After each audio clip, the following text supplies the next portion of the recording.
This is better than sex. This is Eyewitness News. Well, Secretary of State Condoleezza Rice is just back from a diplomatic visit to Canada. Somehow this trip conjured up talk of a romantic nature. Relations between Canada and the U.S. are heating up. The U.S. Secretary of State and Canada's foreign minister seem to hit it off. Secretary Rice? A date? I've always been a fan of yours. He finally did touch her. Like lovers? I also, last night, had a chance to meet Peter's member. Must be something in the air. I do love Peter. Please come back again. Not so innocent. This has been a lovely trip, Peter. It's making us hot. Well, if you can get her to start listening, it'd be one more dyke for us anyway. Right? You think? I know. We know. 10:01 at 560 WQM. In the new Bob Woodward book, he writes that Henry Kissinger is a frequent visitor to your president, George W. Doesn't that start explaining a lot? Chilling. Right. Chillins.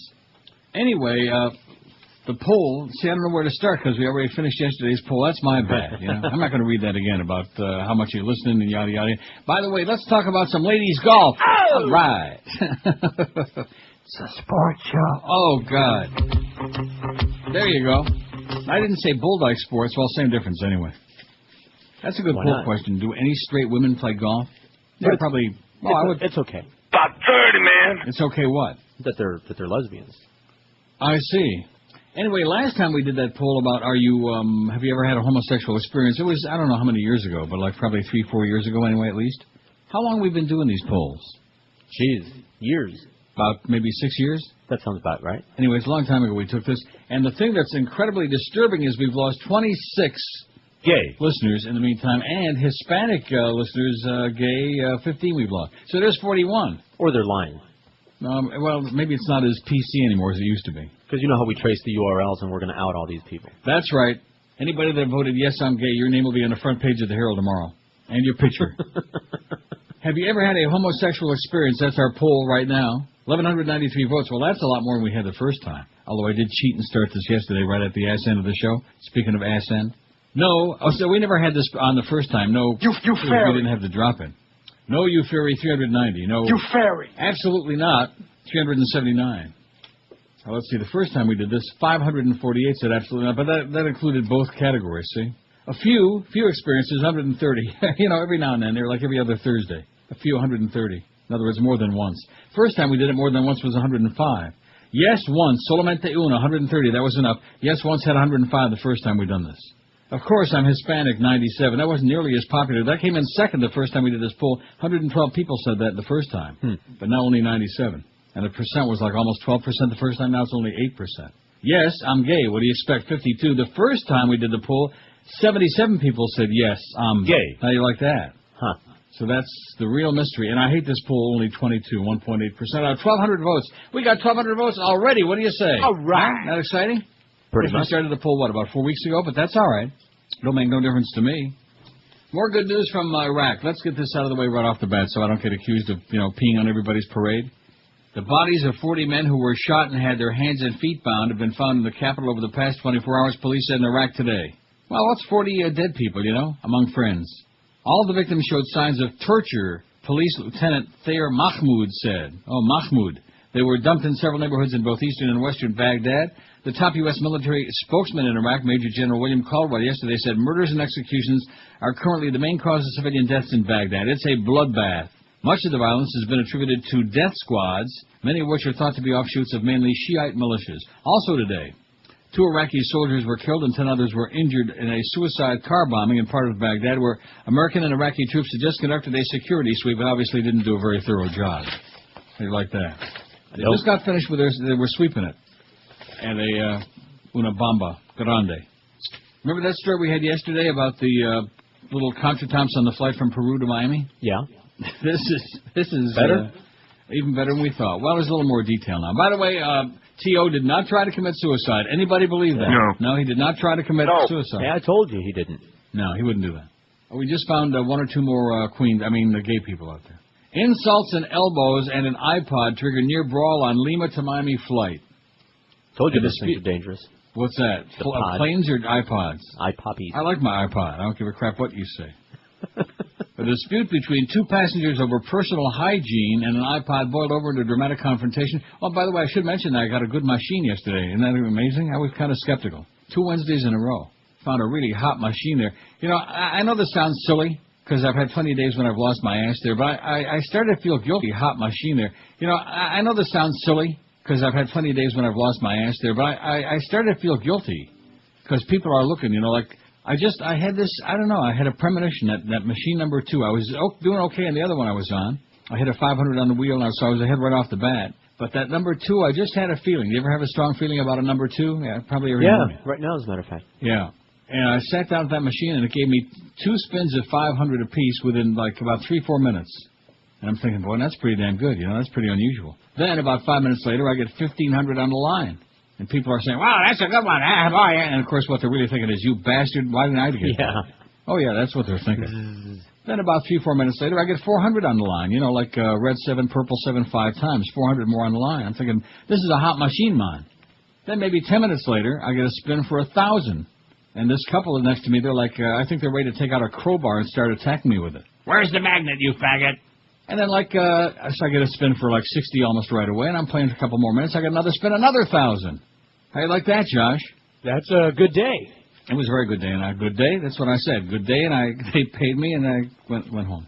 Although I wasn't home by 5 like last week. It took me till 6 this week. So it was a good thing I changed the pool. How do you like that, man? Just a little, I don't know what that is. Is that called a psychic premonition, or is it just, it's blind luck is what it is? Luck. But no, but I had a feeling about that machine, man. That number 2 machine. I'm psychic.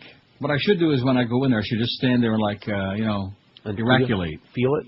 Yeah, just stand there and, like, look around and close my eyes. And then if there's somebody on the machine that I get the vibes on, just drag them off the machine. Maybe you could get a divining rod. Not bad. I've seen a few of those. I bet. They were divine. A dispute between two passengers over personal hygiene and an iPod boiled over into a dramatic confrontation that resulted in an FBI investigation, authorities said. It happened on American Airlines Flight 918, originating in Lima, Peru. It involved 2 men. Now, see, the thing about personal hygiene, I can understand that. How many times have I told you those stories, especially at Woodbine? Oh, man, somebody playing next to you and you want to swoon. Mm-hmm. Oh, God. Have you ever seen a bar of soap? It involved 2 men, a 56-year-old Japanese national and a 20-year-old jockey from Louisville. Their names were not released. Oh, I didn't know that part about the jockey. I didn't even see that. How do you like that? Huh. Witnesses said they noticed the older passenger acting strangely from the beginning of the flight. Maybe the jockey had some horse droppings on his boots. Even before the confrontation, he left his assigned seat and laid down in the aisle, they said. The older guy. Yeah, that's a little strange. He also asked for a glass of water and poured it on his head, according to FBI spokeswoman Jody Orihuela. That's a little unusual. He lay down in the aisle and poured a glass of water on his head. He was scared like he was having a panic attack, said Maricela, a passenger who didn't give her last name. I wonder if she's kin to Mary's greasy ass. Matters escalated when the man sat down beside the 20-year-old from Kentucky, the jockey. Roughly 2 hours into the flight, the older man made a comment about the younger man's personal hygiene and sprayed him with perfume. How did he get the perfume on the plane? That's a good question. Yeah.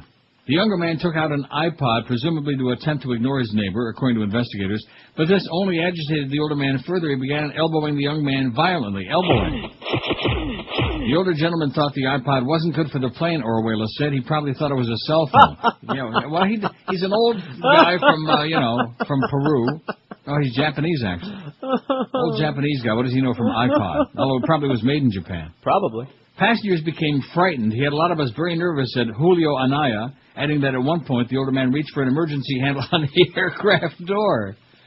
The younger man alerted the flight crew and the older man, and he were separated. The aircraft arrived in Miami scheduled around 6 o'clock yesterday morning. Witnesses were allowed to deplane, but the 2 antagonists were detained for questioning. Because the altercation took place over international waters, the FBI handled the investigation. After several brief interviews, the men were free to go. Oh, and the younger man continued to smell bad. He continued on to Kentucky. The older man's awaiting flight to Japan. Investigators noted the older man was barred from boarding a flight in Lima earlier this week due to unusual behavior in the airport. So in other words, if any Peruvian guy gets on a plane, I'd run off. Before it starts, getting pushed back, I'd run off the plane. Say, let me out of here. I'll wait for the next one. Whatever the hell that is. Well, let's see. We're up to 53 gay. And the percentage is dramatically. We had like 8.1% gay audience last time, and now it's only 4.3%, almost half. Remember that song by the Kingston Trio? Where have all the faggots gone? Remember that? Flowers Gone. I don't know. I think it's that drop-in. You fairy. I think that's offensive to a lot of gay listeners out there, and you better stop playing it, okay? you fairy. Wow. These are the days, baby. Folk music, people dying in Vietnam, everybody all fun, whipping. I don't know. Well, that was really something that time. Didn't you find the MTA? You don't need to play it again. Remember? Had you looking for that, the MTA? Will he ever return? That was good. If you lived in Boston, you knew what it was about. If you didn't, you had no idea what the MTA even was. Now it's just called the T. People of Boston have rallied bravely whenever the rights of Oh, look at this. Somebody faxes this story in. Boy, how the hell did I miss this? I don't have this in my pile. Pines man cleared in shooting of pet cat. For the mercy killing, I understand. The prosecutor said it was a senseless killing of a cat with a treatable skin disease and an undetectable heart condition. This isn't the best copy I've ever seen in my life. It's a little blurry. The defense lawyer said Michael, what is that? Stuve? Shot Mama. On this one too. I beg your pardon. It's dark over here. Maybe the cat was dark too. Shot Mama Kitty, his beloved cat of 14 years, to put her out of her misery. Oh, poor Mama Kitty. Hey, Mama. After hearing 2 days of testimony, it took a Broward Circuit Court jury about 35 minutes yesterday to find him not guilty of animal cruelty. If convicted, this Steve, whatever his name is, 38, a Pembroke Pines heavy equipment operator, could have gone to prison for up to 5 years. When the court clerk read the verdict in Judge Michael Kaplan's courtroom, he gasped, threw up his hands, and broke into tears. Steve, neighbors and friends testified that Mama Kitty, a petite black and white long hair, had been in physical decline for several weeks prior to the shooting, eating poorly, losing hair, misjudging doorways, and bleeding from her ears and nose. Other than that, she was nasty. Yeah. Bleeding from her ears and nose. They had all told Steve he needed to do something about Mama Kitty. He said he wrestled with the decision, and all of a sudden, bada bang. There you go. Well, what's so amazing about that, you know? I've always said the best cat is a dead one. Nothing. What's amazing is that they put this guy on trial for it. Yeah, they're wasting your taxpayer dollars to have a trial over this. The kitty cat was bleeding and dying, and he put her out of her misery. Plus, the damn thing was 14 years old. Believe me, that's, for a cat, 14 years too long. The biggest names, the best talent. This is Let's talk some ladies golf. That's after the break. Come on. 560 QAM. God. Smoke some dope again. Hanging on the bus with a couple of friends. State police did an inspection once again and busted me for shrooms and lots of ham. On the road, my friends, they had my tour bus pulling over on the highway. Did a search, my friends, and the trooper got a whiff of smoke his way. Cannabis bouquet. Close the door, my friend. Come on in, we'll fill the bowl again. Pretty color from the mushrooms never end. And looky there, we just made CNN. Yeah, we got busted on the road again. All right. Yeah, my glaucoma's never gonna end. We just got busted on the road again.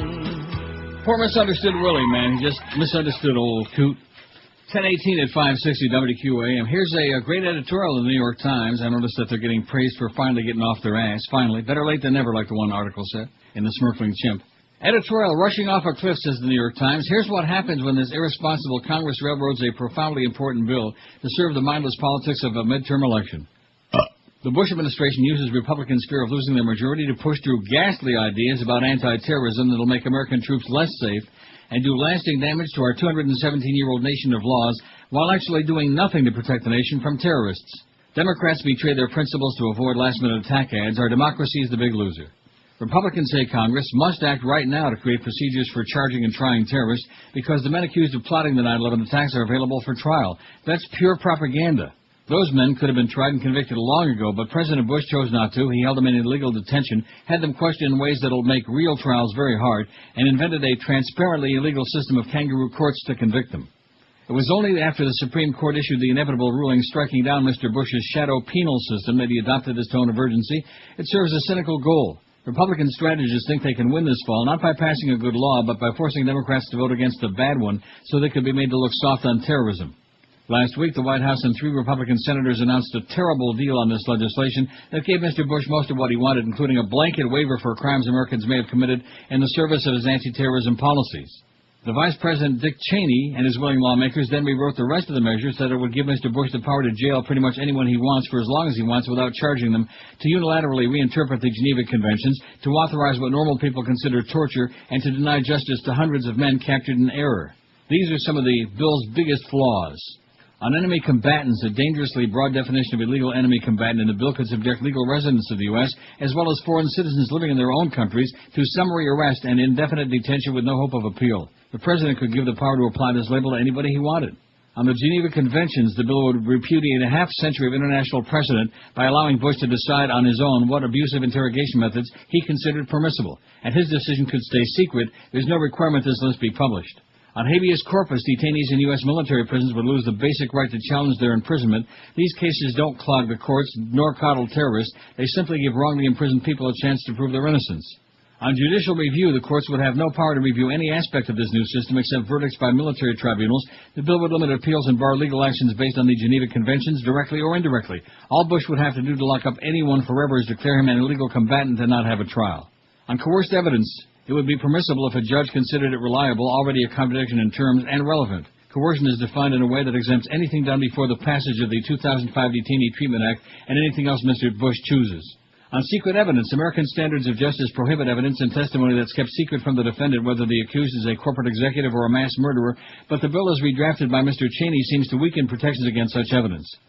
And on offenses, the definition of torture is unacceptably narrow, a virtual reprise of the deeply cynical memos the administration produced after 9/11. Rape and sexual assault are defined in a retrograde way that covers only forced or coerced activity and not other forms of non-consensual sex. The bill would effectively eliminate the idea of rape as torture. There's not enough time to fix these bills, especially since the few Republicans who call themselves moderates have been whipped into line, and the Democratic leadership in the Senate seems to have misplaced its spine.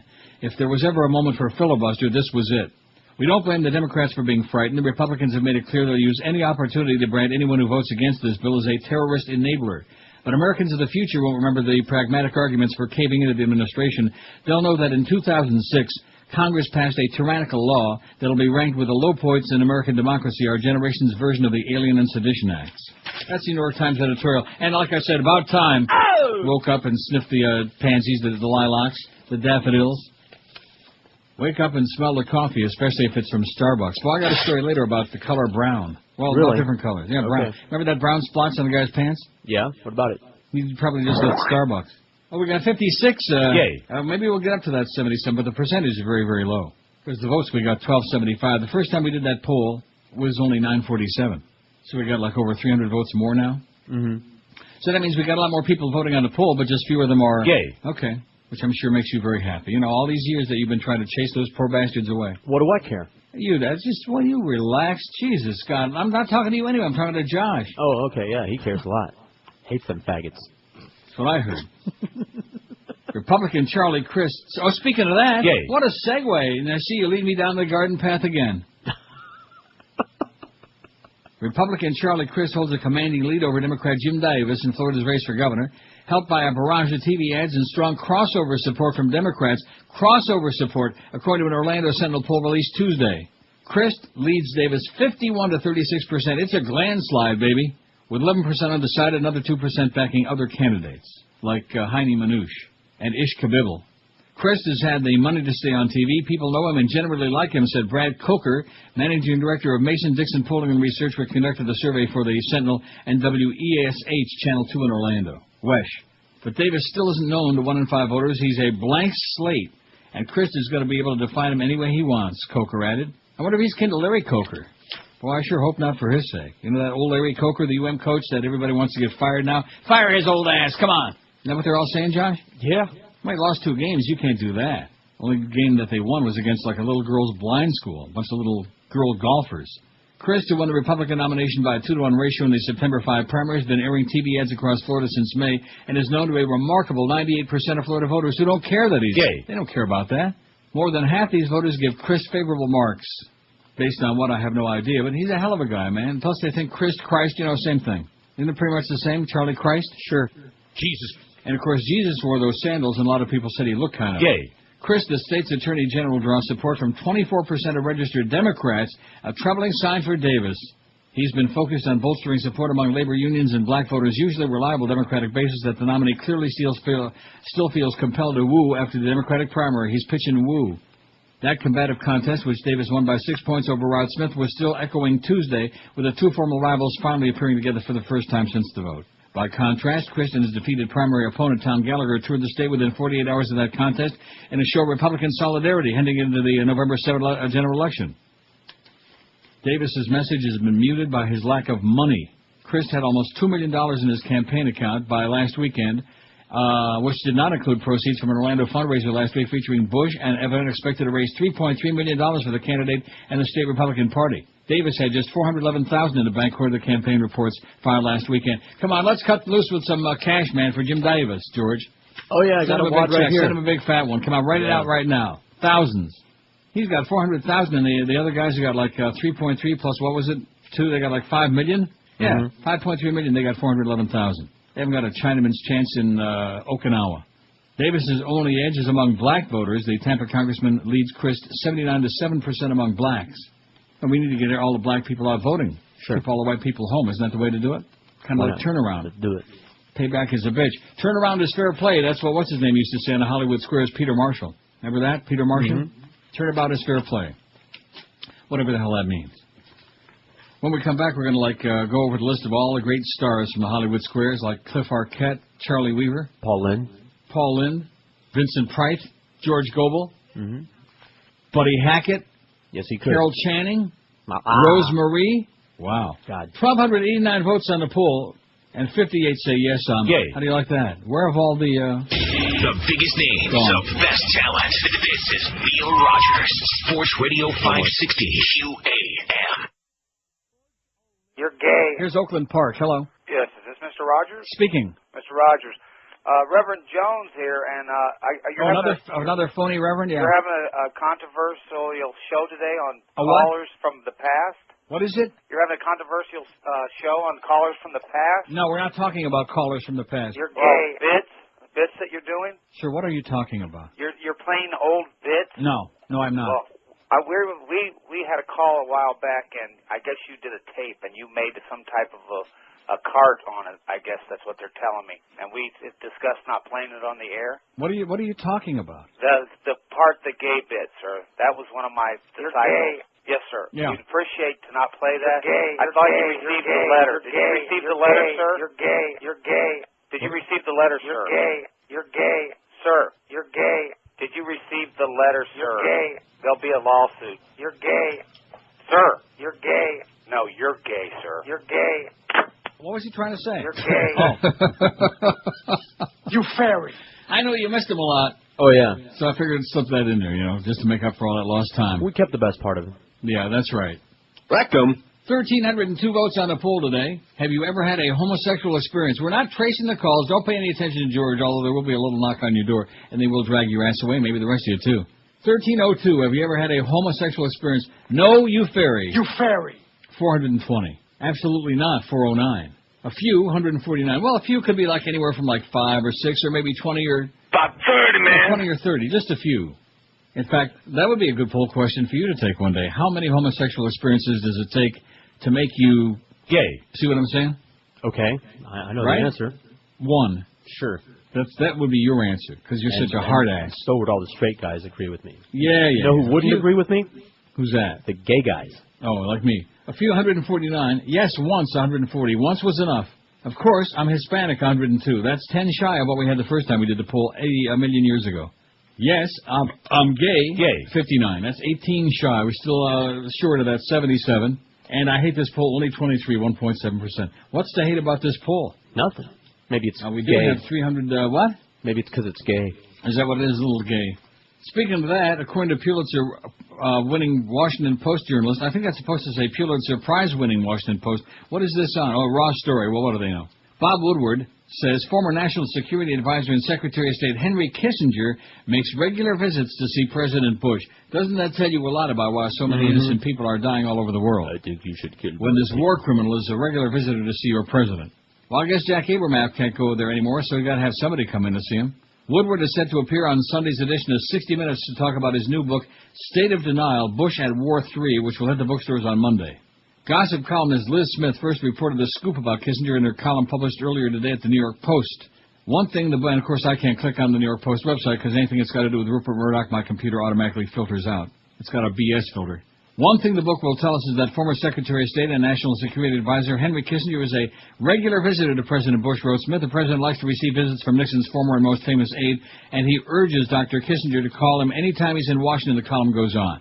This will come as a surprise to the many who think the president doesn't listen to anybody, she wrote. Maybe he just listens to all the wrong people. Think like Dick Cheney, and Paul Wolfowitz, and Richard Pearl, and William Crystal, all the neocons. These are the guys that put the con in neocon. They put the grave in gravy. Remember Davy Gravy line? They put the grave in gravy. Kissinger, well, we know about this. He did this with Nixon and that with Ford, and killed a lot of people and lied through his teeth. In November 2002, Bush appointed Kissinger to head the 9/11 Independent Commission, but soon after, many 9/11 families complained, and the media was like chortling and puking and like spitting blood, and Kissinger stepped down, citing possible conflicts of interest due to his consulting firm. Right. And the fact that nobody wanted the Bush of Vietnam and Cambodia, and compulsive liars. See, I'm starting to get like tongue-tied. It gets me so furious and angry, pissed off and fired up. It's almost like talking about ladies' golf. So when are we doing a show on that, ladies' golf? Yeah, I knew you were going to play that. Another dyke thing, man. What's wrong with that? Can't play it no more. Can't play that no more, you homo. Can't do it. That's clean. LPGA? The hell it is. Get out of here. What's that got in there that's objectionable? Something, lapper, crapper, I don't know. What's wrong with snapper? That's not one of the words. You're crazy. Get ready. Another story. What's the matter with lesbian golfers? Can't you tell we really love hitting balls? See, now right off the bat, you're in trouble. Right off the bat. I know Donna Shalala is very upset about them hitting balls. She's really PO'd about that. Good old Donna. Boy, now, who they play Houston again this week? Houston must be really bad, huh? Oh, they're not bad. They're all right. We got the Dolphins playing the Houston Texans, which is a little girls' expansion NFL team that gets pounded by anybody they play, even crappy teams like the Dolphins. So there's a Miami win for it. And then the University of Miami, which can't beat like a real school, they're playing a little girls' team in Houston this week. They can't be very good. How good can they be? They score a lot. I'm not talking about their sex lives. I'm talking about their football. I'm sure that them football players all score a lot, sometimes with each other when nobody's looking, or maybe when some guys are looking. Fat-ass Governor Jeb Bush, oh, brother, won't it be something to get him out of there, even if we have to put up with Charlie Christ. Governor Jeb Bush will join more than 300,000 middle school students throughout Florida today in an attempt to break the Guinness World Record for most people reading aloud simultaneously in multiple locations. Now, do they include me on that? Because I'm reading out loud. Are you? Do I get counted or not? Probably not. Jebediah, he probably don't want no part of me getting involved in that. The current Guinness World Record for the largest number of people reading the same piece of literature aloud simultaneously in multiple locations was set in 2004 by 155,528 students from 737 schools throughout the UK, eh? You got those numbers down now? Good. Yeah. Today, middle school students will attempt to break that record via live public broadcast and webcast at 11 o'clock this morning, just a few minutes, from the Disney MGM studios at Walt Disney World Resort in Lake Buena Vista. During the program, Fat-Ass Governor Bush will lead a statewide read-aloud session. I wonder if he's going to read My Pet Goat. Oh, no, he's not. Using an excerpt from the book Peter and the Starcatchers by humor columnist Dave Berry and Ridley Pearson. Humor columnist, my ass. Bush will join. In fact, you know what? Dave Berry is like, he reminds me of, who's the guy, the twerp that we can't stand? Bill Maher. Bill Maher. That's who he reminds me of. Maybe about 2 inches shorter. Bush will join Lieutenant Governor Tony Jennings and other dignitaries along with 120 middle school students today. In just 20 minutes, boys and girls. Get ready to read out loud. In English, by the way. Now, you have to read this in English or not? Probably not. Not in Florida, no. Well, ask Jeb's Mexican wife. Among these South Florida participants will be students at Ramblewood Middle School in Coral Springs who will watch the broadcast and read along. The excerpt students will read can be downloaded from Just Read Florida website, justreadflorida.com. So maybe will we get counted if we read out loud at 11 o'clock from, what is the book again? My Pet Goat? No, it's Peter and the Starcatchers. Oh, but it's by Dave Berry. I'm not reading that. I know everybody's convinced that Dave Berry is very, very funny, and he's won all these awards, and his column is in all these newspapers. He's about as funny as cancer of the kneecap, man. He is tragic. God. I mean, you know what I'm talking about? I know what you're talking about. What is the story with him? He's a state of mind. He is to humor what the Rascal House is to food. A state of mind. Oh, I shouldn't have said that. I love the Rascal House, don't you? Especially when they spill something like on your lap. The biggest names of best talent. This is Neil Rogers. Sports Radio 560 QAM. George Bush doesn't care about black people. Hi, it's Harvey Firestein. Maybe you heard about the gay softball tournament about to take place down in Nashville. Well, I happen to be the manager of the softball team at the Putting Them Way Inn, where we really enjoy putting them way in. Okay? We're looking for players.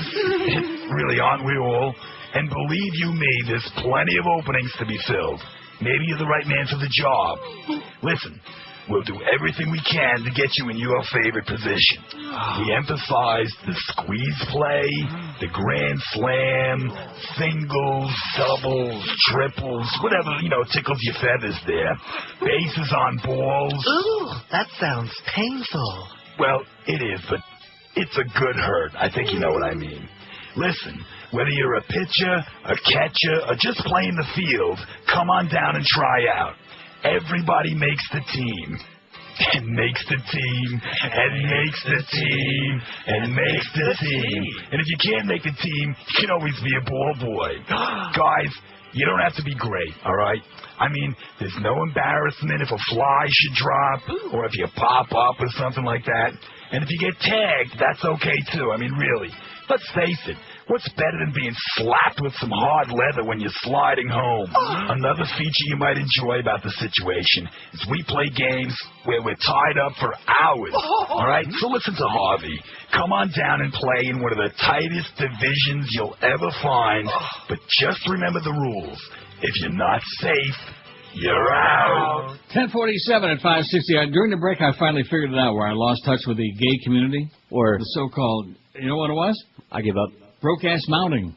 You know what? You're right. I forgot about that. The fact that I didn't suck up to that movie and I said it was a piece of crap and I wouldn't watch the rest of it and I just shut it off in midstream, so to speak. It's just garbage, man. There was a big outcry because of that. There's a big hoopla. And the gay just turned this thing off. Because we got 59 say, yes, I'm gay on this poll. We had 77 out of much fewer votes the first time. We had 8.1%. Unless maybe they've, been saved. So maybe they got those treatments, and they it turned have them those straight. Right, classes, therapy. Now maybe they're like ex-gays. You can take a poll on that someday. Jesus can heal you of your homosexuality. He can heal it? He can cure it, yeah. I didn't know it was bleeding. Maybe like that cat that was bleeding from the nose and the ears. That was disgusting. Don't forget, if your cat starts bleeding, call a neighbor over to shoot it.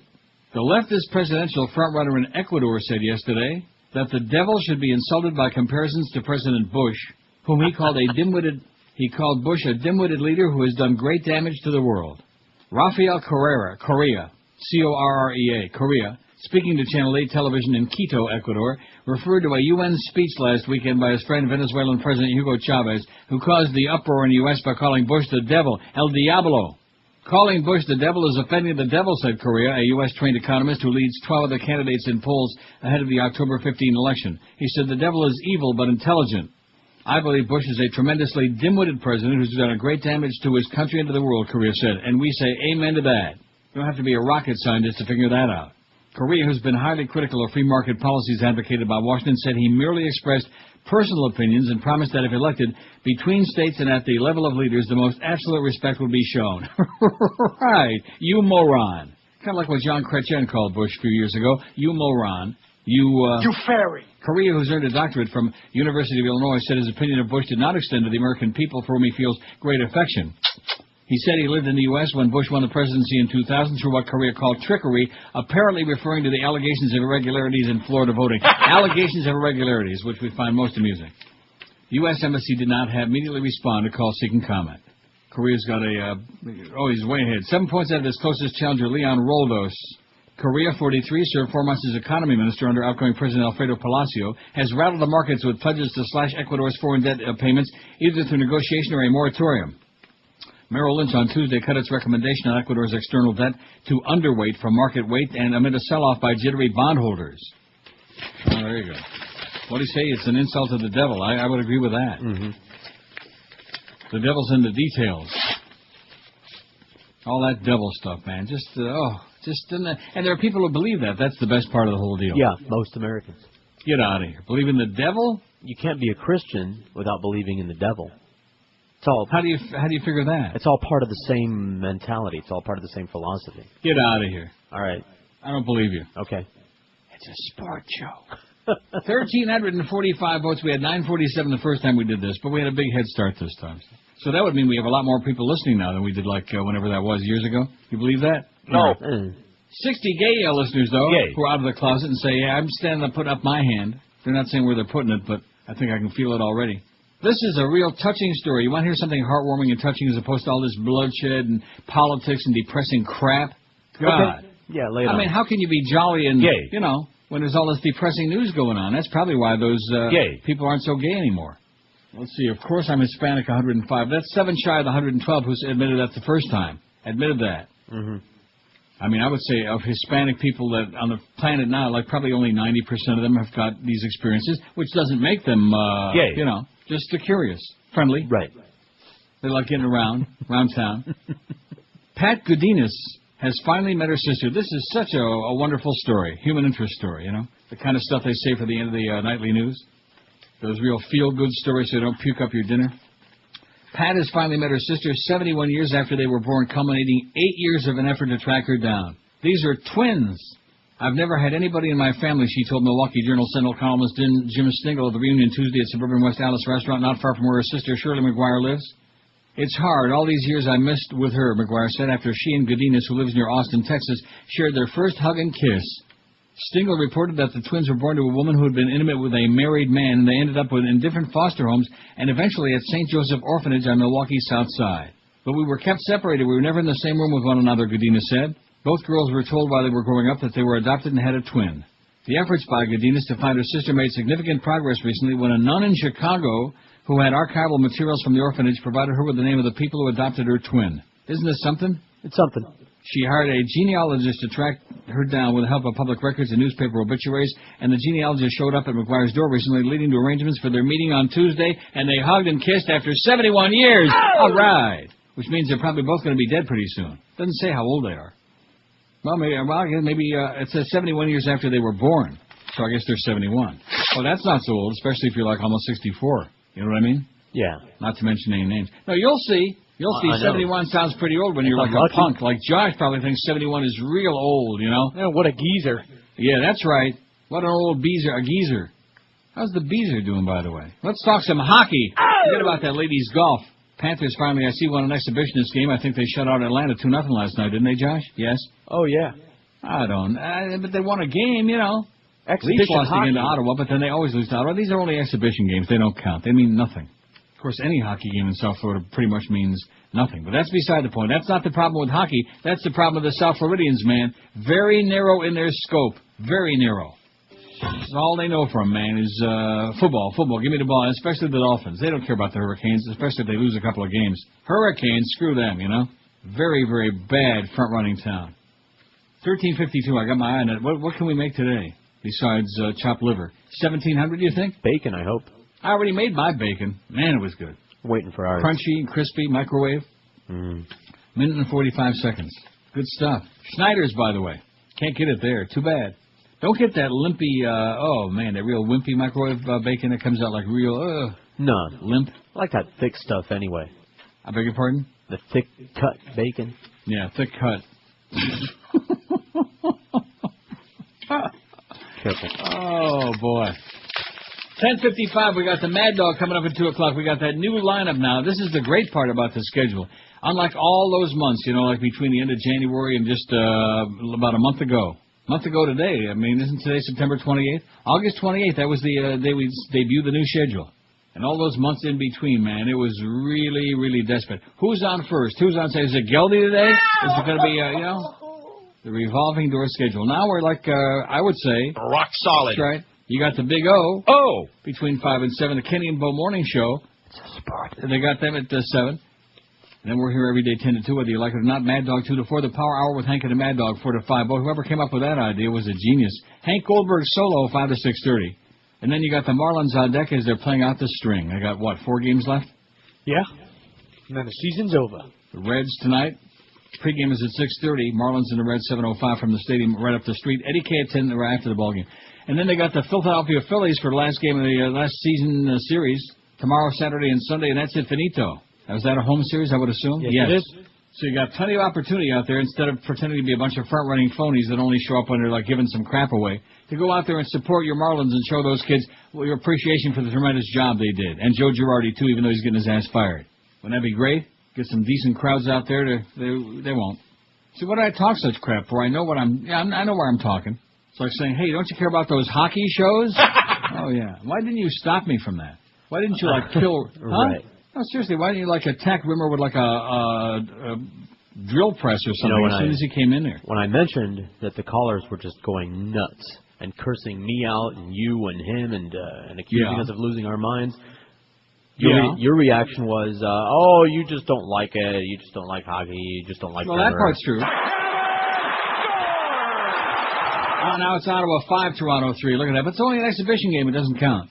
Another loss. 10:56 at 560 WQM. Wait till we do our hockey show tomorrow, man. That's going to get all the gay audience back. I think since we traded away Ray Whitney, the gay audience just ain't with us no more. Hey, it's a treat to beat your feet on the Mississippi mud. You ever heard that? Rick Weaver once told me that. Mm-hmm. He did. He went off to Mississippi and got lots of action over there, and then he died. Oh, boy. Did he ever smell bad or what? I'll tell you one thing. It's also great to take your feet to Brandy's in Pompano Beach because they'll take good care of them for you. Brandy's carries all the major brands like Florsheim, Echo, Mephisto, Rockport, Hush Puppies, New Balance, all the other big-name brands in all sizes for men and women. Even if you have bizarre feet, they can take care of you because they even carry wide widths in those hard-to-find sizes. Brandy's is the largest independent shoe retailer in all of South Florida, and when you shop at Brandy's for the first time, you're really going to be impressed. You'll see why I've raved about them for years and years, because when selection is concerned, price, and, of course, personal-friendly service, nobody beats Brandy's. Go see our good buddy Arnie. He'll make sure you get the right-fitting shoes at the right price every single time. Brandy's, you'll find them at 1290 North Federal Highway in Pompano Beach, right between Atlantic and Copans on the east side of the road. You can't miss it. Open every day of the week, too. Open Monday through Saturdays till 9 and every Sunday till 5. And did you know that Brandy's has got the largest selection of SAS shoes in the entire Southeast? Well, the answer is they do. Same goes for boat shoes. So be sure to get your ass into Brandy's or do your shoe shopping right online at brandysshoes.com. The biggest names, the best talent.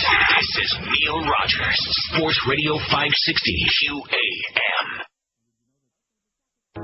This is the Neil Rogers Show. This is your brain. Any questions?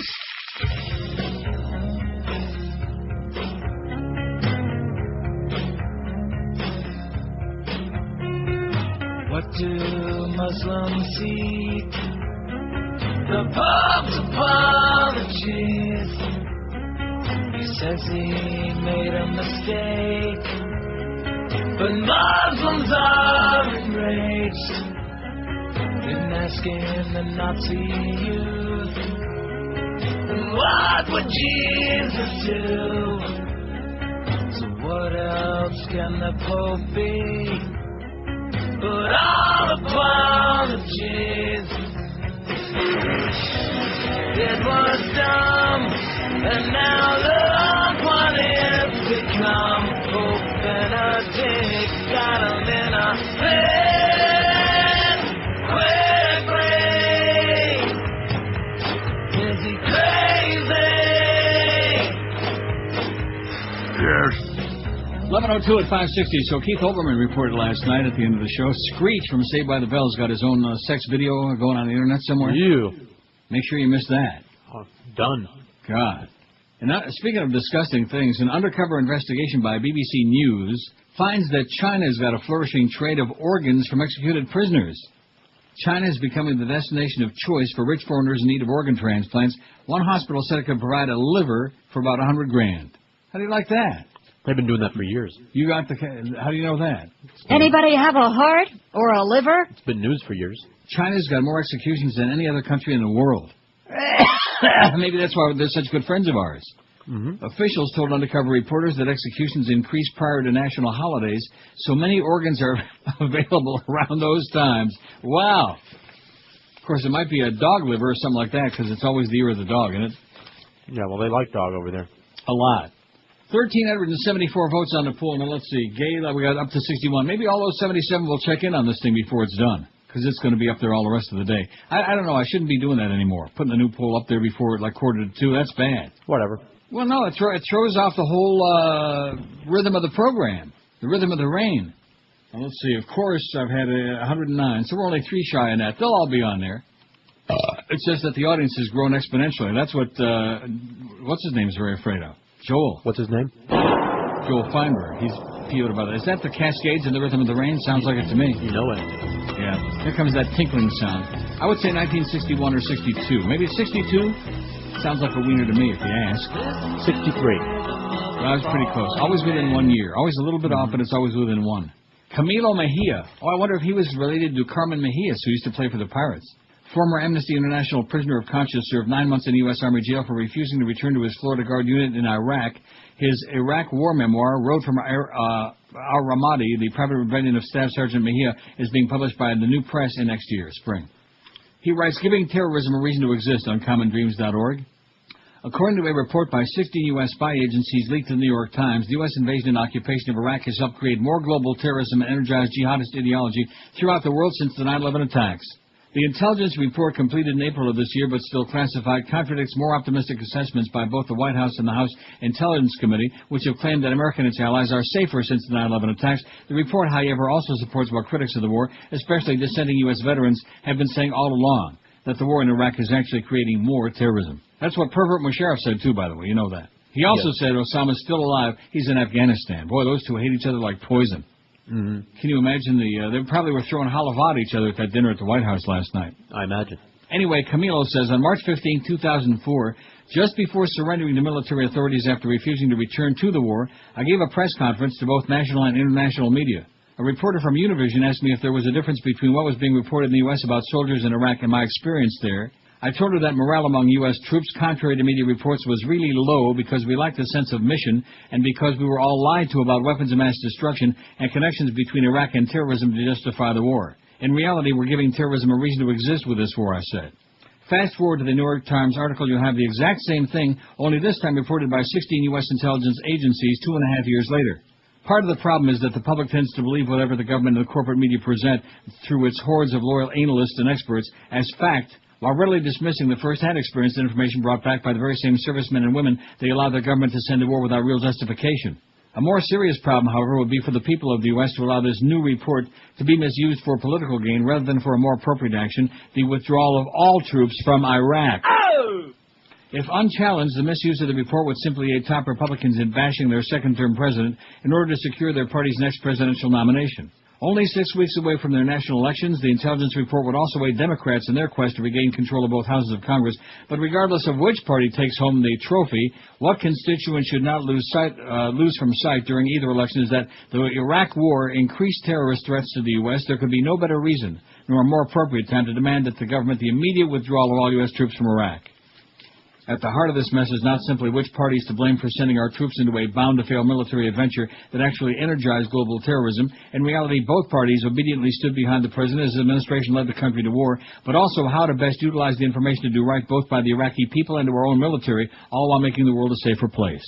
The choice is clear. End the occupation of Iraq and bring all the troops home. Absolutely correct, sir. You go, Camilo. 1381. We're going to have 14 other votes before you can shake it. And a lamb's tail, too. Isn't that something? That's something. This is an old poll that we brought back because, let's face it, coming up with 5 poll ideas every day, oh my God, my shoulder is aching just thinking about it. Or maybe it's from hitting that machine yesterday all this time. Now, like I said, I was starting to get like a little embarrassed. I mean, I'm more than happy to take the money. Yeah. Believe you me, especially after all the contributions I made in that joint. But so what was embarrassing? Like, everybody looking at you? Yeah, I mean, like, what's going on over there?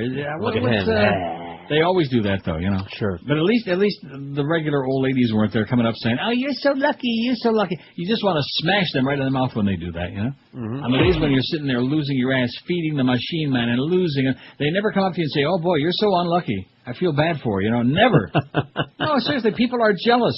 If you win $5, they're pissed off. Maybe they're afraid to touch you when you're losing. I beg your pardon? Maybe they're afraid to touch you when you're losing. Don't touch. Because you're unlucky. Believe me, most of those people are Woodbine. I don't want to be touched by or touch them. Once in a while, though. 1386. Have you ever had a homosexual experience? Speaking of that, nice segue. No, you fairy. 450. You fairy. Absolutely not. 429. I think a lot of those no you fairy voters, they're just voting for it because they like the drop-in. That's all, right? Right. Well, they could vote for either one. So that's 879. And the first time we did that, absolutely not, was only 548. So we got many, many more votes. We got like 400 and some odd more votes now. because you started at 1:45 yesterday. Absolutely not 429. A few experiences, 162, like maybe 100, 200, 5,000. Yes, once, 147. Solamente uno, just once, just, to try it. Of course, I'm Hispanic, 111. Oh, we're only one shy of that 112. How do you like that? Come on, all you Julios out there. Let's start, opening up that closet door. It's getting pretty crowded and smelly in there. Yes, I'm gay, 61. We're 16 short of that 77 from the first poll. And I hate this poll, only 26, 1.8%. That's pretty low. That's about as low as you can go, 1.8% out of 1,389, almost 1,400. So we'll find those people. They're just rattling their skeletons around a little bit. You know what I'm saying? And especially, can you blame them now with the current environment that exists? Yeah. You know what I'm saying? Well, you know what I'm talking about. I know. With this current neo-Nazi regime that we got in power and all these people, it's not very popular to come out and say, like, no way. Look at Tommy Cruise. He's still in there with John Travolta and R. Kelly. And Condom Lisa, I understand, wants in. Condom Pleaser wants in there, too, with Ann Coulter and Miss Fudge. Boy, it's going to really be crowded in there. Talk about smelling bad. Heather Wakush. I beg your pardon. Well, Heather is, let's see. She's written the Progressives Handbook called Get the Facts and Make a Difference Now. The Progressives Handbook series. At any rate, this is Uncommon Dreams. It's the headline is Anthrax, Iran, and Bin Laden waiting for the October surprise. I probably shouldn't keep reading these stories every day about the October surprise because it's not October yet, but it will be very soon. Mm-hmm. Surprise! Presidential advisor Karl Rove has been touting his October surprise aimed at keeping Republicans in office. While Rove will most certainly exploit the fear factor, the question remains if we let ourselves be fooled yet again. You know what Bush said? Can't be fooled. An old saying. Right. Can't get fooled again. Heather says it's worth remembering that only 5 years ago the U.S. was reeling under anthrax attacks which killed 5 people and ground postal services to a halt. It's also worth noting what happened next. Even though the Bush administration soon realized that the anthrax source was domestic, Vice President Dick Cheney played the war card in claiming Osama bin Laden's terrorist training manuals teach how to deploy these kinds of substances. While Congress admirably resisted adopting the odious Patriot Act in the weeks following 9/11, both chambers quickly caved in when 2 Democratic senators' offices were subsequently targeted with anthrax-laced letters. Coincidentally, Congress also resisted renewing the Patriot Act in February 2006, but after a nerve agent scare on Capitol Hill led to quarantine of 200 people, once again they caved in. The big story behind the 2001 anthrax attacks, however, was never properly covered. The White House staff had started taking Cipro, an anthrax treatment drug, a full week before the first attack even occurred. It's just a coincidence. You've got to wonder, and of course Keith Olbermann was talking about the threat against him last night that was supposed to be kept secret. In agreement with the FBI, and the New York Post outed it and put information in the paper, and he was really pissed off. And on the way out of the hospital, they gave him Cipro to take. Yeah. Anthrax. You've got to wonder what prior information the Bush administration had and why it wasn't communicated to the U.S. public. Just like those high-level officials that weren't flying in the days before 9/11. Remember that? They weren't taking commercial flights? Right. Coincidence. So many coincidences in so little time. While serious questions behind the anthrax incidents may never be answered, the attacks were phenomenally successful in 2 ways, providing justification for the Bush administration to rev up spending on biodefense and adding more fuel to the fire for the invasion of Iraq. So perhaps Rove's surprise will involve some form of domestic bioweapons attack, handily foiled by Bush's superior intelligence capabilities. How intriguing that Project BioShield, a $5.6 billion farce aimed at protecting the American public after the anthrax attacks, has been getting a lot of flack recently. A little domestic scare might give the administration's pharmaceutical boondoggle more credibility. A second possibility is that Rove plans to serve up bin Laden dead or alive as Bush had originally requested. Recent rumors of bin Laden's having succumbed to typhoid support the possibility, yet he was also reported to have died before the 2002 congressional elections. The very thought of eliminating bin Laden might score Republicans some easy votes, but it's hard to imagine he'll be permanently bumped off until a new, equally scary boogeyman is made available. The most terrifying prospect is that the October surprise will involve an attack on Iran, and all signs indicate the growing possibility. A U.S. armada of warships, including a nuclear aircraft carrier, is due to arrive off Iran's coast in the 3rd week of October, and according to retired Air Force Colonel Sam Gardner, the U.S. is already conducting preparatory military operations inside the country. Rove may reason that a U.S. attack on Tehran's alleged nuclear weapons facilities would be enough to rally the public around Republicans come November, but it's a cataclysmic miscalculation. The Iranian military's blow of Zulfikar war games last month, excuse me? I can't say it again, demonstrated that the country is armed and ready to fight, and Tehran's other options are just as devastating, activating Hezbollah, inciting further violence in Iraq, and interrupting the world's oil supply. All of these things. The patent contradiction of waiting for a surprise aside, we've got to show more sophistication this time in preempting Rove's inevitable trick or treat. The stakes are just too high. Trick or treat? How do you like that? So what was that word again? Do you really want me to read that again? Ahmadinejad.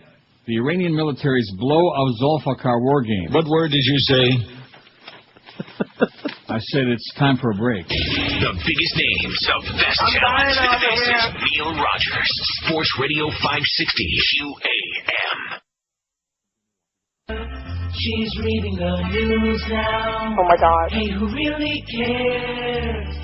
Hey, Katie, correct. The viewers are on the attack.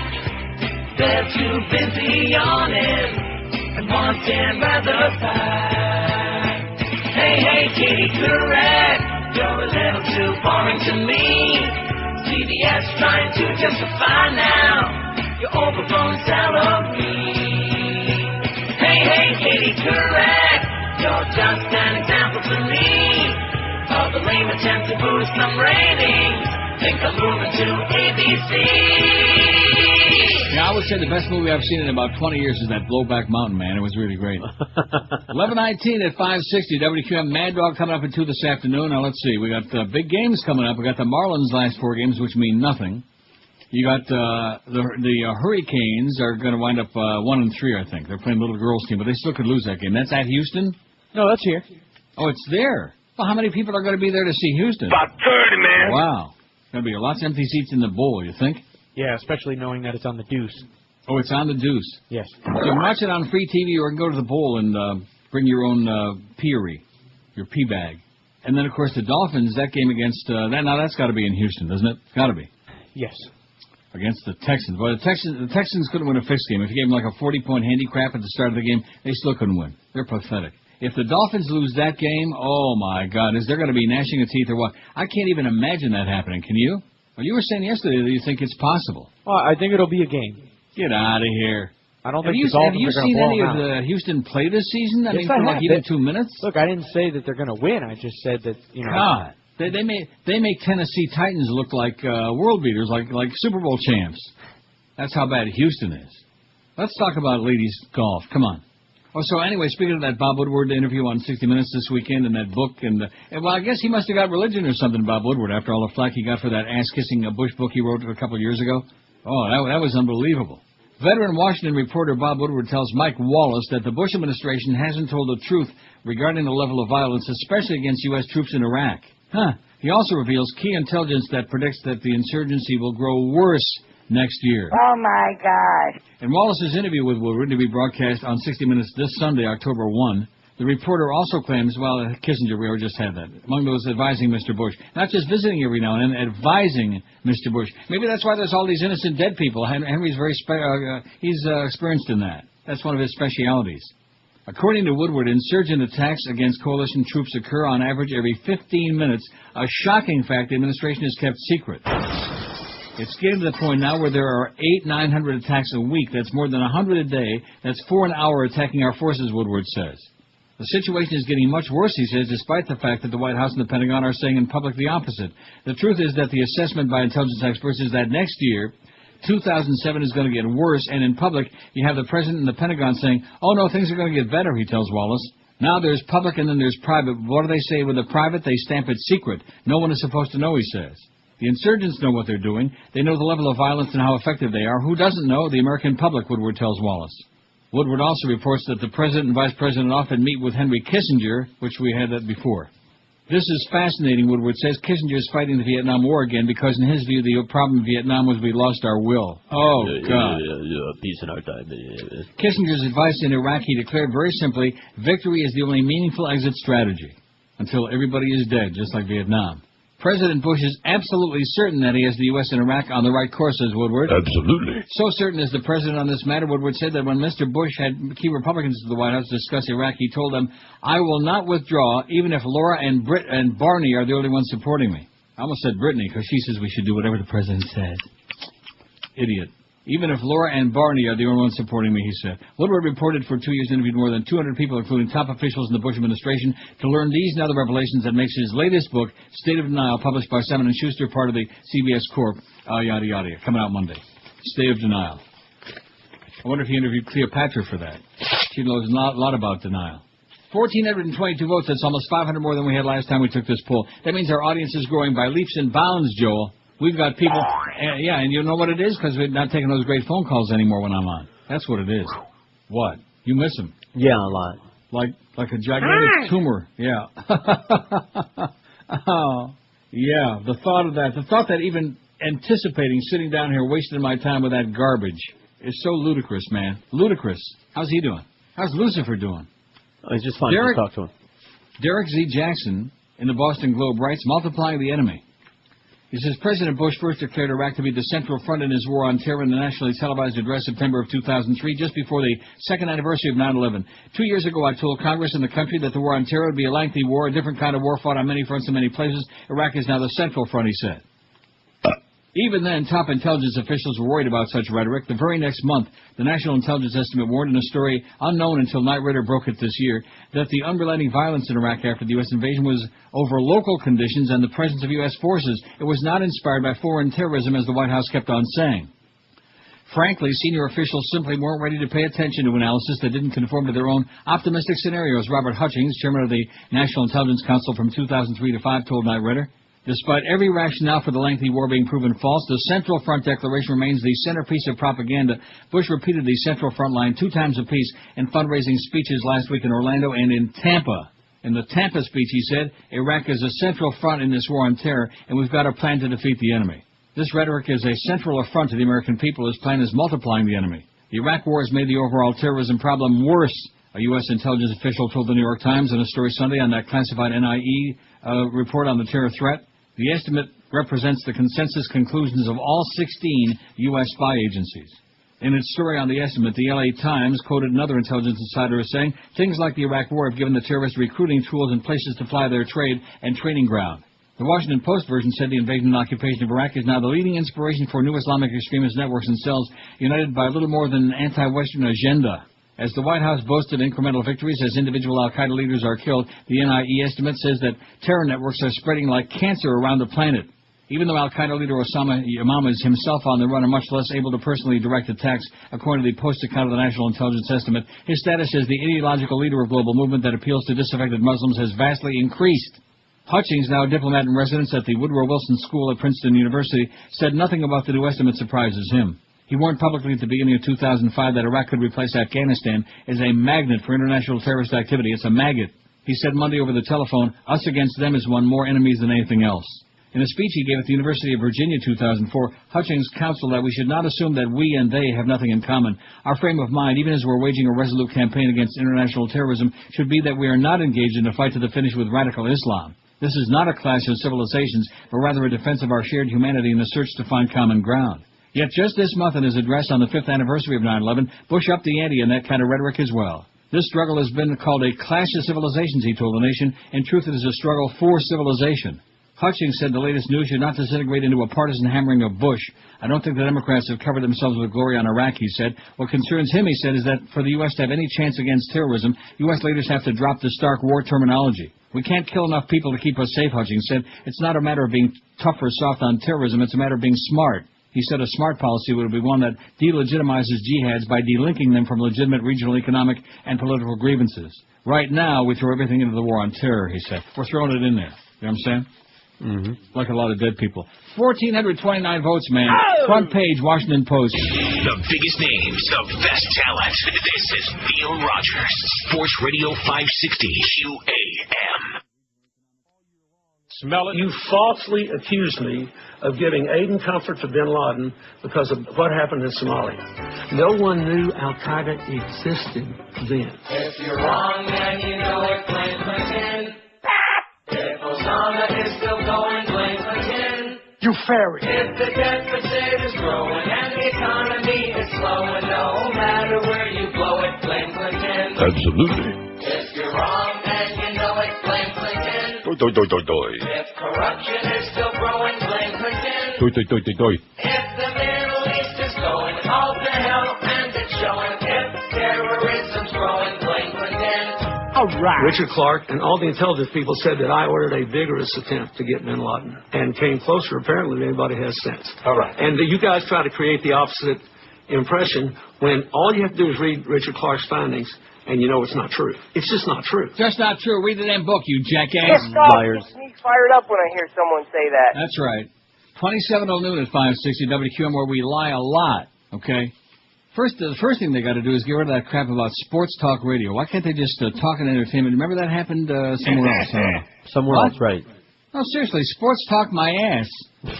How are they going to drop that already for crying out loud? It's kind of like we don't exist, you know. And like I said yesterday, you know, once Chris Moore comes back with Joe Zagacki, then you people are going to really miss us bad.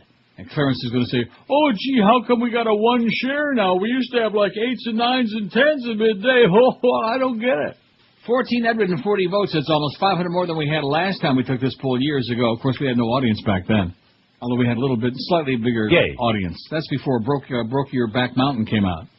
You chased all those fags. I'm going to tell you right now, that movie sucks. I don't care what you say. And I don't care what I say. Well, whoever was trying to tell me to watch it. That's the figurative view. Wasn't Greg running around in those days? Yeah. He doesn't show his face in there anymore, does he? He told you that you got to get through it. Yeah, you get through it. Now, he's not showing his ass in that place anymore, is he? Did he finally get the message? Lately, but like what, last week or something? Week before? Last week? Around. He's still. I think get out of here. Greg Reed has still got the nerve to show his ass in that building after what he did to us. Yeah. After he sandbagged and teabagged that joint. Jackass. Get away, Greg. Don't come back. 1,440 vote. We had 947 the last time. Boy, this is really something. And if you really wanted to believe that, like the audience is like just growing by leaps and bounds. Anybody believe in that? No.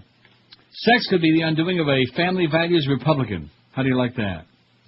4-term Representative Don Sherwood recently had one of the safest seats in Congress as his conservatism played well in his heavily GOP rural district in northeastern Pennsylvania.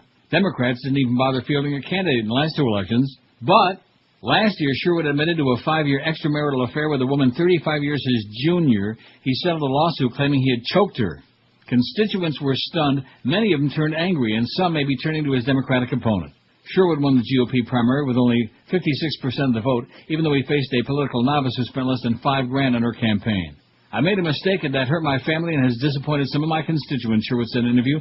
Their disappointment is understandable, and I've apologized and working hard to win them back. That could be a tall order. Frances Pohanchi, P-O-H-O-N-C-H-E. Frances Pohanch, 81, a retired bridal dressmaker from Center Moreland, said she always voted for Sherwood, but she won't do it again. I just don't like the man. She said he cheated on his wife. Oh, boy, and if it's one thing, oh, man, these people would have, like Phil Simms, not only does he talk too much, but he's got that phony southern, this time, oh, if I hear him say time one more time, I'm going to, like, do a cat job on him. God. No, he's disgusting. You don't even know who the hell that is. Who? See? Phil Simms, he's the daddy of Chris Simms, the quarterback that had his spleen taken out. That we ought to be spending a lot. In fact, yesterday when I went to Woodbine, as soon as I got out of the cab, I thought to myself, I wonder how Chris Simms' spleen is doing. These are the kinds of things that occupy my mind. No. Anyway, see, they're actually, you already know it. What's the point of my saying it? You already know it. That we're surrounded by people in that building, or at least you're surrounded by them, who think like that. That preoccupies every waking moment. Sherwood, 65, has owned a successful Chevy dealership since 67 and spent 22 years on the school board before running for Congress in 98. He won 2 tough races against Patrick Casey, son of the late Democratic Governor Robert Casey, before his district was reconfigured after the 2000 census to make it safer for Republicans. Now Republican voters outnumber Democrats by 55,000, lacking a Democratic challenger in 2004. We collected 93% of the vote. The first sign of trouble for Sherwood came in May 2005 when media outlets began reporting that police had investigated an alleged altercation between Sherwood and his mistress, Cynthia Orr, in September 2004. Cynthia Orr who? Orr. Although criminal charges... No, I wonder if she's kin to Bobby Orr. Although criminal charges were never filed, Orr filed a lawsuit against Sherwood claiming he had choked her while giving her a back rub at his Capitol Hill apartment. He was choking it. Sherwood denied abusing Orr, but he admitted to an affair with her, apologizing for the pain and embarrassment he caused his family and supporters. The married father of 3 reached a confidential settlement with Orr last November, hoping to put the affair behind him. His Democratic opponent, former Pentagon intelligence analyst Chris Carney, alludes to Sherwood's personal conduct on a TV ad. Don Sherwood is now representing the values of this district, Carney, a political science professor at Penn State's Worthington-Scranton campus, says in the commercial. Mr. Sherwood went to Washington and didn't remember the values he took with him. Send me to Congress and I'll make you proud. In another spot, Carney says, what we have in Washington are people who don't accept responsibility for their actions. There are ways to make Sherwood's personal problems a campaign issue without hammering voters with it, said Thomas Baldino, a political science professor at Wilkes University in Wilkes-Barre, Pennsylvania. Ever been there? No. Don't. I've never been there either. I've never been to Hershey, PA either. I don't think I've been to Pennsylvania. Hershey's is, it's okay. It's kind of pedestrian. If you're a chocolate connoisseur, you're not going to go out and get a Hershey bar. Except the ones with the almonds and toffee, though. Those are great. People don't want to be bludgeoned with that information. They know he had an affair, Baldino said. Carney, he said, must also find an issue that will differentiate him from Sherwood in a way that will pull Republicans away. He wants to pull the Republicans. Carney, a 47-year-old married father of 5, said Sherwood is ripe for defeat, given voters' pessimism about the direction of the nation and President Bush's sagging poll numbers. It's a perfect storm of issues, he said, not just Sherwood's personal issues, the fact that he's a philanderer. I think the public likes a philanderer. Well, not those right-wingers, man. They wouldn't be doing stuff like that, would they? No, of course not. They're perfect and clean and pristine. Lie. They lie. 1,451 votes. Now, what did we do the first time? 947, so we got like over 500 more votes, but we still have only 63 out of the closet people on there in this poll. That's something. They're gone. If you would have just kissed up to that movie, man, a little bit. Sorry, kissy. Never saw it. Have you, don't. Have you ever had a homosexual experience? No, you fairy, 470. No. You fairy. Absolutely not 450. So you put those two together, you got 920. A lot.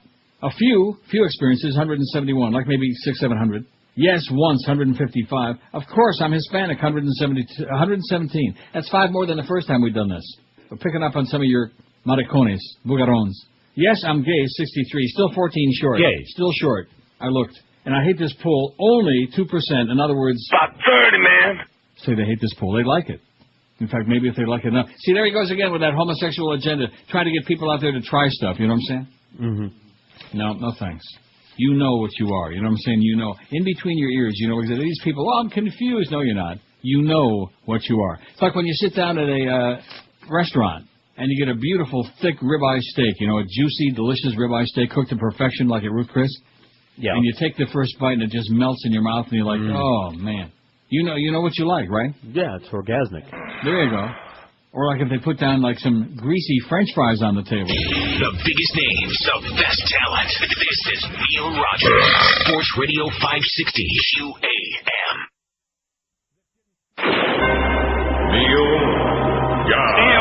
New this fall on CBS. It's your mama. From the producer of Big Brother, it's Big Mother. It's your mama. Don't look at me like that. She's so fat her shadow weighs 15 pounds. Crack your head right open. I don't think so. Big Mother. I ain't playing with you. Lap your face right off. 14 till noon. Just listen to your mama. I'll tell you that right now. Wish I would never listen to my mama. Boy. Clinton versus Bush, a foolish fight for the GOP to pick. Oh, and it's chopped off on the right. You can do it. You think I can? Sure. I don't think I can. Oh, and now all these blank pages are coming out. I hate that. Stop. This is from Salon.com, by the way. Oh, good. The paper just ran out. Oh, it's an act of God. Neil God. Don't you just hate that when you try to print an article out and then it's on a website that's got like all... As long as there's any kind of information on the following pages, you know? Right. Even if it's like just a fart, then the pages just keep pouring out of there. Damn it. Hate that. Anyway, who wrote this crap? Glenn Greenwald. I think that's his name, but it's chopped off here. It's on Salon. Clinton versus Bush, a foolish fight for the GOP to pick. I'm going to get into a lot of trouble trying to read this because the whole right-hand margin is chopped off here. Well, I'll just do it like that. How's that? That work out well? Sure. There's a disturbingly strong willingness on the part of many Bush supporters to refuse to recognize even indisputable facts if those facts undermine their desire to believe that something is true. That is how, to cite just a few examples, they continue to believe that things are going well in Iraq, that Saddam Hussein really did have WMD, and that their unpopular views on war and terrorism are shared by a majority of Americans.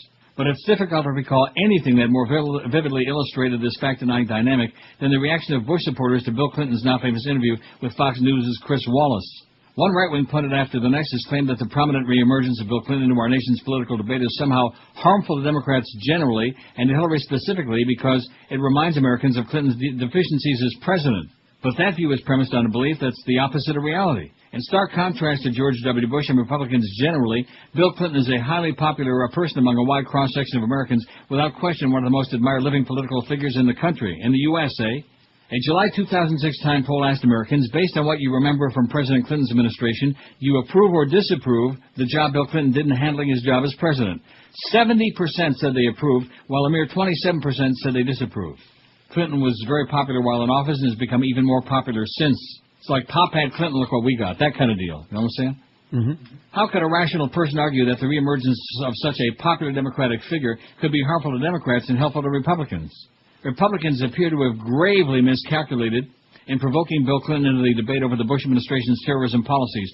Ever since the 9/11 attacks, most Democrats have refrained from aggressively blaming the administration for the attacks, blame that could easily be assigned by exploiting two simple facts.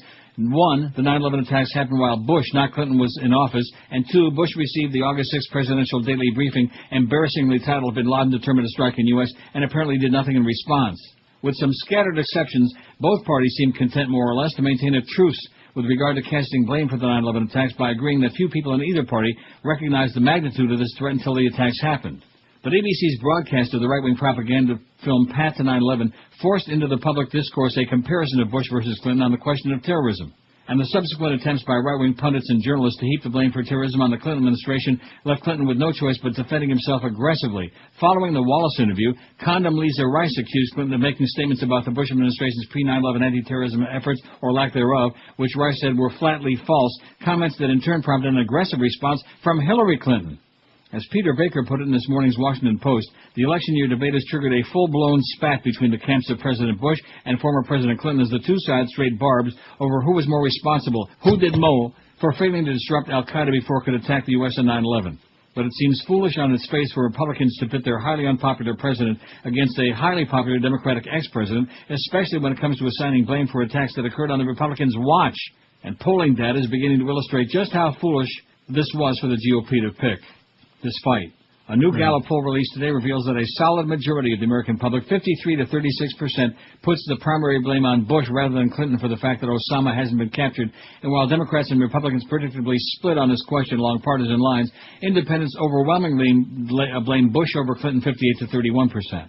Not only is Clinton the most popular Democratic politician, he's also one of the smartest, shrewdest, and most articulate. The last thing Republicans ought to want to do is force him into the public arena, especially on the question of whether the Bush administration's anti-terrorism credentials or its only perceived strength really are as sterling as the media generally depicts them to be. But it seems likely they'll pay a substantial price on that decision. Well, I think I read that pretty well, considering the fact that if you could see how much of this is like credentials, man, there's like 3 letters of it. Maybe it really says crap there, I don't know. Anybody listening to that article I just read? No. But they hear my voice. They hear the sound of my voice. That's all they care about. Neil's on. All right. You know? It makes any difference whether I'm sitting here farting or puking or belching or whatever it is. I'll feel better. I'd rather hear you farting yet. Well, you can't do that. Can't do that. We can belch. A little bit. That was, I don't know what that was. Raspberry. That was a big raspberry. Trombone. One of those jumbo raspberries, yeah. 1486. That's all I was. Have you ever had a homosexual experience? We're asking you today. This is will you calm down, for crying out loud? Somebody's got to take that trombone and stick it where your moon don't shine. Yeah, that's the one. That trumpet. Oh, here's John Mark Carr again for a second on the promo. On the CNN promo. That's just what we need is to bring him back again. Well, I do have a story about Anna Nicole, a story about her son again. We're supposed to care about those Anna Nicole's things. son? Oh, yeah. Bad mix. Howard Stern was the father. I told him not to mix those drugs like that. How do you like the fact that this other guy comes forward now and says, oh, no, I was the father? You don't think that all that money's got anything to do with it? Sounds like a Murray show, yeah. Huh. 14, oh, yeah, Maury. It'll be on Maury in the morning, I'm sure that. Paternity test. Oh, yeah. And then, of course, we're going to bring Sally back with some more of those teenage boot camps.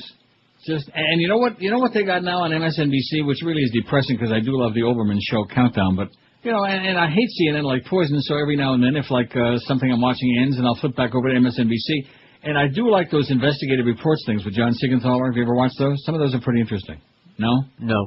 Yeah, you have. I must have, but I just Or can't Dark remember. Hand, Big Gland, or whatever they call that thing about different investigations about, like... Dark I think Hand. last night they had, what's his name? They had Carla Homolka and, what's the guy, the Canadians? Oh, I don't know. When's that movie coming out? What movie's that? The one about Carla Homolka. Oh, I don't know. Isn't it out yet? She's my favorite. I know they weren't going to show it here. They were getting all whipped up, and now they decided, yeah, we'll show it anyway. No one loves like Carla. Make a lot Carla. of money. What the hell was his name again? I don't know. The hell you don't? Jesus, I can't believe I don't know that. Who? Anyway, but then they got this other series, speaking of this boot camp thing, I was thinking about that last night, and night after night after night, and it's called Lockup. It's like a documentary inside all these prisons all around the country. Lockup. And I keep thinking, lock up my ass. Yeah, I'll get a big cell. God almighty. Over and over. Nobody wants to see that crap. No. 1,489 votes. Man, oh man, let's see, we're going to have like 1,500 by around noonish, right? We can do 17 today. We would have done 17 yesterday, but you forced me to cut the other one short. Probably Clarence came in and said, "No, quit knocking QA and take that pole off there." Isn't that what he said? No. The idea that Clarence would have any idea what kind of pole we're taking, or that they would use it as, a little guidance, because he knows where it's at. It's sports, right? Right. And there's nothing wrong with sports. There's nothing wrong with watching a ball game every now and then, or even going and watching one and paying some money to see it, or getting a freebie, whatever. Or even having a discussion about it. Up by that series, I think Montreal went on to See, win there's Scotty Bowman. A little hockey talk. Let's have a hockey show. Oh! But the not-so-magnificent obsession, the neurosis over it, get a life already, will you please? I have no life. God. That should be a big billboard campaign for us and the clowns across the street. I have no life. I listen to sports talk radio. Non-stop. That's all I listen to. I want to hear guys... I don't want to hear about the game. I want to hear guys dissecting the game and arguing with each other. The Gators suck. No, the Knowles suck. The Canes really suck. Oh, you like that? That's what makes a real man. See, what you don't understand is that real men play golf, real men watch guys play poker on TV, and real men are into the game. That's right. And real men gamble their guts out on games, not pansy crap like slot machines. Uh-oh. Suspicious powder found in John Cornyn's office at the Hart Office building in Washington. Suspicious powder. I wonder if it's a BC powder. To see exactly what the building is, and we will follow that story for you. Oh, my God. Suspicious powder. Then yesterday there was that suspicious package. And then there was that guy in the plane, that Japanese guy that saw that iPod and thought that was suspicious. Not as suspicious as when he fell on the floor in the aisle and poured a glass of water on his head, That's but almost. That's almost as suspicious. And then when he had the gulls to say to the jockey, "Man, you stink like horse manure," or whatever.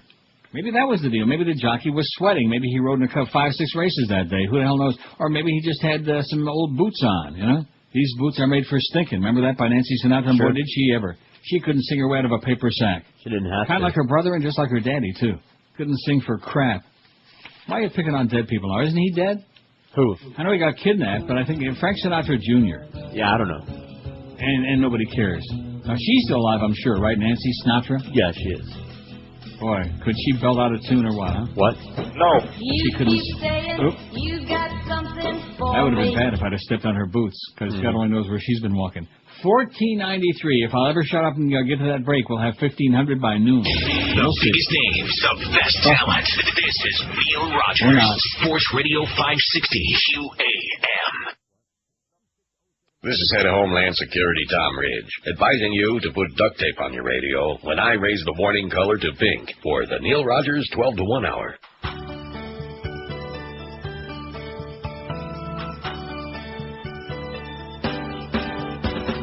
Every day the news is warning we have a yellow light. That must be they have something to hide.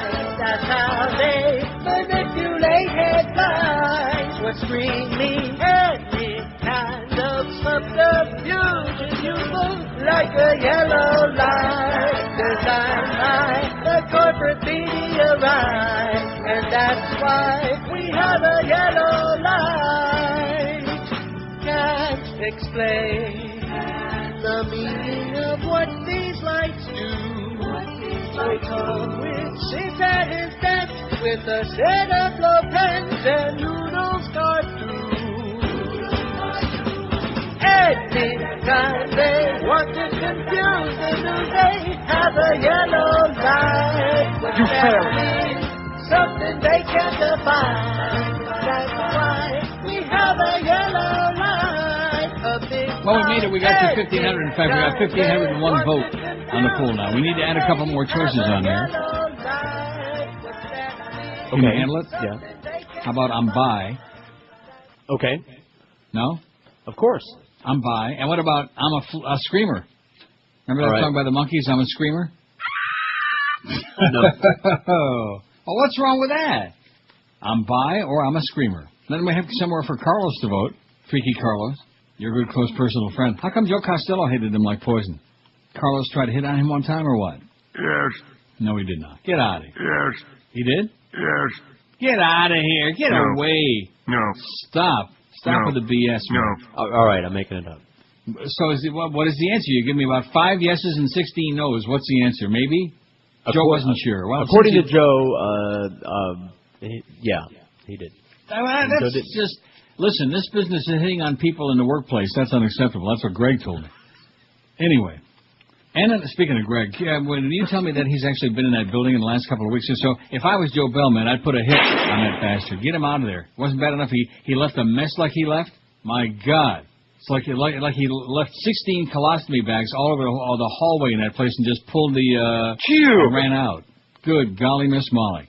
He must be chuckling, looking at oh, gee, look at that. They haven't got any numbers anymore in that station since I left there. Ha, ha, ha, ha. Yeah. Yeah, you did a heck of a job, Greg. By the way, nice job at all those contracts, too. Daniel Smith died from a combination of methadone and antidepressants. Now, we're supposed to care about this. Don't you understand that? If you say so. Let's see, I'm Bi is on there, and I'm a Screamer. It's on there, too. In other words... Right, now, nobody's going to say I'm a Screamer, are they? You watch. You think? Oh, yeah. I don't think people who are screamers, flamers, well, I'm not going to go into if they're honest about it. Yeah, I don't think they are. I don't think they realize it, Like the clones that have like the little fruity mustache, you know what I'm talking about. Mm-hmm. That kind of San Francisco look, the fruity little stash. That's always a giveaway. And the real much too tight jeans, like a girl's jeans. Uh-huh. Anna Nicole Smith's 20-year-old son died from a lethal combination of methadone and 2 antidepressant drugs, the U.S.-based pathologist who conducted a private autopsy said yesterday. Cyril Wecht. Toxicology tests showed Daniel Smith had methadone, Zoloft, and Lexapro in his system when he died September 10th in a hospital room in the Bahamas where his mother was recuperating from giving birth to a daughter. Methadone is used to treat heroin addiction. And, of course, if your mother was Anna Nicole, you'd probably be addicted to all kinds of crap, too. As I'm sure she's been. Mm-hmm. Well, I'm not sure about it. I'm sure. I have my thoughts. The fact that we have these drugs and the levels of drugs overwhelmingly and most logically point to this being a tragic, accidental drug-related death, Wecht told the AP from his home near Pittsburgh. Tragic, accidental, and lots of drugs. Drugs kill, baby. Don't be doing a lot of drugs. Smoke a little number there with George, but other than that. Or maybe with Sigourney Weaver. Right. The good stuff, of course. That's right. Get the good stuff. Don't get the bad stuff. Look at that. I'm a Screamer and I'm Bi. You put that on there, they have none. 1504 and 0. Well, I beg your pardon? Said it just went on there. No, it didn't just go on there. It's been on there a few minutes, and they still have no votes. 1507. The votes are trickling in there. We'll get to 1700 if it's the last damn thing we do, and it might be. We got 65 people who say, yes, that's 12 shy of the first time, but your people more than make up for it. Because we got 122 who say, oh, I'm a Hispanic, of course. Of course I'm... I don't think one of those people is a Hispanic who voted for that, but... Yeah, get out of here. The first time we did it, we had 112. Why do you say that? Listen, the Hispanics... You just don't get out of the house enough. That's your problem. I'm not denying your point. I'm just saying that the Hispanics who qualify aren't voting for that. Sure they are. Well, how about Hispanics who don't qualify but just put it on there because they understand what I'm talking about? That's good enough. Okay. It's just like I'm a Screamer. Somebody will vote for that, and they're probably not going to. They're probably as butch as, I don't know, Tony Perkins. Macho. Right. Like Sal Mineo. Those guys. 1507. You'll see. Those are both good. And the Bi thing, how can Bi have no votes? Now, maybe the Bi people voted for... they already voted for, one or two or whatever. For, yes, once or a few or a couple, or I'm ready to rock and roll. The television sports network ESPN has been accused of covering up jeers directed at former President George Herbert Walker Bush by football fans at that New Orleans game Monday night. ESPN denied the allegation when contacted by Raw's Story. And there's a really haggard picture here of Bush 41. Haggard. Looks like he's on death's door. This weekend, ESPN broadcast. It says broadcasted. I mean, yeah. What is there to say? There's no hope. Broadcast its Monday Night Football game between the Saints and the Atlanta Falcons from the New Orleans Superdome. Atlanta missed the bus, by the way. The game was the first played in the Superdome since Katrina, yada, yada, yada. A TV broadcast from the Superdome, one of New Orleans' major evacuation sites, first brought the enormity of the crises to the public. In Monday night's game, the Saints dominated, winning 23-3, and Saints fans made the game's atmosphere raucous, and players from the Falcons complained the crowd's noise was so loud they couldn't concentrate on playing. The game began with music performances by Green Day and U2. Former President George Herbert Walker Bush, who raised money with former President Clinton for Katrina relief efforts, was asked to conduct the ceremonial coin toss that determined which side would have possession of the ball first. On Monday night, the I Have No Life blog at the website Beyond Hollywood reported that the fans in New Orleans had booed President George Herbert Walker Bush as he flipped the coin. The I Have No Life blog. A subsequent Tuesday morning post on a daily cost diary written by Dave from Queens. Oh, see, there's the Queens again. That's where they are. Claimed that in the TV broadcast, cheers could be heard as Bush was announced and stepped onto the field, but that live booing was then heard as the broadcast switched to microphones on the field where Bush was flipping the coin. Dave from Queens concluded that ESPN shut off the sound of the Superdome crowd for a few seconds and played this audio of fake cheers. Bill Hoffheimer of ESPN Communications gave Raw Story an emphatic no. When asked if ESPN had played fake cheers and whether this was part of the network and its show's policy, he added this did not happen Monday, nor does it happen with any ESPN telecast. The claim is unsubstantiated and false. ESPN presented the game and the events surrounding the game as they happened. No major news media outlet reported on the crowd's reaction to former President Bush's appearance. An AP report said that as 150 Katrina first responders watched from the sidelines as former President George Herbert Walker Bush walked to the middle of the new field for the coin toss, there was little doubt how important the night was for New Orleans. A New York Daily News story showed that the Saints opened the night almost from the moment U2 and Green Day owned the night almost from the moment they finished their pregame concert and former President Bush performed the coin toss. A report in the Shreveport Times called former President George Herbert Walker Bush, who tossed the coin, an honored guest, as did the New Orleans Times Picayune, which called the former president a VIP. He put the P in VIP. We still have nobody voted for I'm a screamer or I'm bi. Out of 15-14. Well, the bi crowd has been, they're doing it more than once. Right. At AOL Sports, the blogger Mighty MJD criticized ESPN, saying that if the accusations of changing the crowd's reaction were true, it was massively unethical to alter broadcasts in an effort to protect certain political figures and or shape the way the public feels about them. However, MJD did not remark about the booze during his live blog on Monday Night's Game. Well, I don't know. You decide. If you hate the Bush family like poison, like many of us do, then they bleach out the booze and they put in a bunch of cheers. Damn them on ESPN. And of course, that's ABC ESPN. That showed that phony baloney movie about 9/11. Right. So what do you expect them to be doing, They're trying to outfox the Foxmeisters. That's what they're doing. 1,514 votes. Oh, there's Ehud Olmert. Oh, look at that. This meeting, I want to meet... Drop a few more cluster bombs, Ehud. Come on, you can do it. Kill some more of them lesbianese. Maybe they misunderstood, when those real super Orthodox, they said they ought to shoot some of the people at the Gay Pride Parade. Maybe he misunderstood. Maybe he thought they were saying, kill some of the lesbianese. It's all good. I'm bi. There's one. Not me, the voter. Maybe that was Carlos that voted for that. Anybody buying it? No. So you made up that story about him and Joe Costello. That's bad. Okay. You better correct that now. All right. He'll come in here and, slap you silly. I'm a screamer, none. No, now, nobody's going to vote for that. Now, if you'd go out there in the front and ask real nice, freaky Carlos, he'd probably get on his pewter and, give you an honest vote. A screamer, as in... Blaming! Just like that. The biggest names of best talent. This is Neil Rogers, Sports Radio 560 QAM. He prefers the company of men. Who doesn't? Hey, guys, is your life falling apart because you have a limp noodle? Do the girls laugh at you? And sports fans, do the boys laugh at you, too? Well, your friendly, giant pharmaceutical corporations who care deeply for your good health through extortion have good news. Sexual enhancement drugs are now available over the counter. Our biggest customers at the FCC now prohibit us from saying exactly what they are, so let's just say it helps your love flow with better blood flow. But we can no longer describe how. You must call us first for us to explain. What we can tell you is that we have warehouses full of this stuff, and it's cheaper to make than anything important. Like cancer, AIDS. Who cares about that? Look, we have tons of this crap. Why, this one little bottle costs pennies to make, and we charge you $10 a pill. We all gotta go sometime, pal. Might as well get some boing boing. Use as directed. I can't tell you what it is. 1217 at 560 WQM. Just keep us swallowing it, okay? Got it. In Chasing Ghosts, the Soldiers Fight for America from Baghdad to Washington, veteran author and activist Paul Rykov describes a small closed-door meeting between Iraqi veterans and John Kerry in Minneapolis in the summer of 2004, and the disconnect that followed. The disconnect with John Kerry. What a surprise. Raw Story has been granted permission to reprint the following excerpt, which I might just... Not very long. Can you handle it? I can handle it. They said at one point Kerry asked us all who we thought he should choose as his running mate. This is the summer of 2004. A few in the room mentioned John McCain. Rumors had circulated in the press for weeks about secret meetings between Kerry and McCain. Getting McCain to abandon Bush to run as Kerry's VP would change history. Together they could beat Bush. But Kerry made it clear the McCain option was not on the table. One veteran suggested Senator Cleveland. Max is a hero and role model to every veteran. After losing 3 limbs in Vietnam from a grenade explosion, he ran for and won a seat in the Georgia State Senate, and then became the youngest head of Veterans Affairs in history. An incredibly effective advocate for veterans, Max introduced America's first vet center, revolutionizing VA by providing veterans with peer-to-peer counseling led by older combat vets. Max went on to be elected to the U.S. Senate. He was the guy with the most mojo I had ever been around, even more than Austin Powers.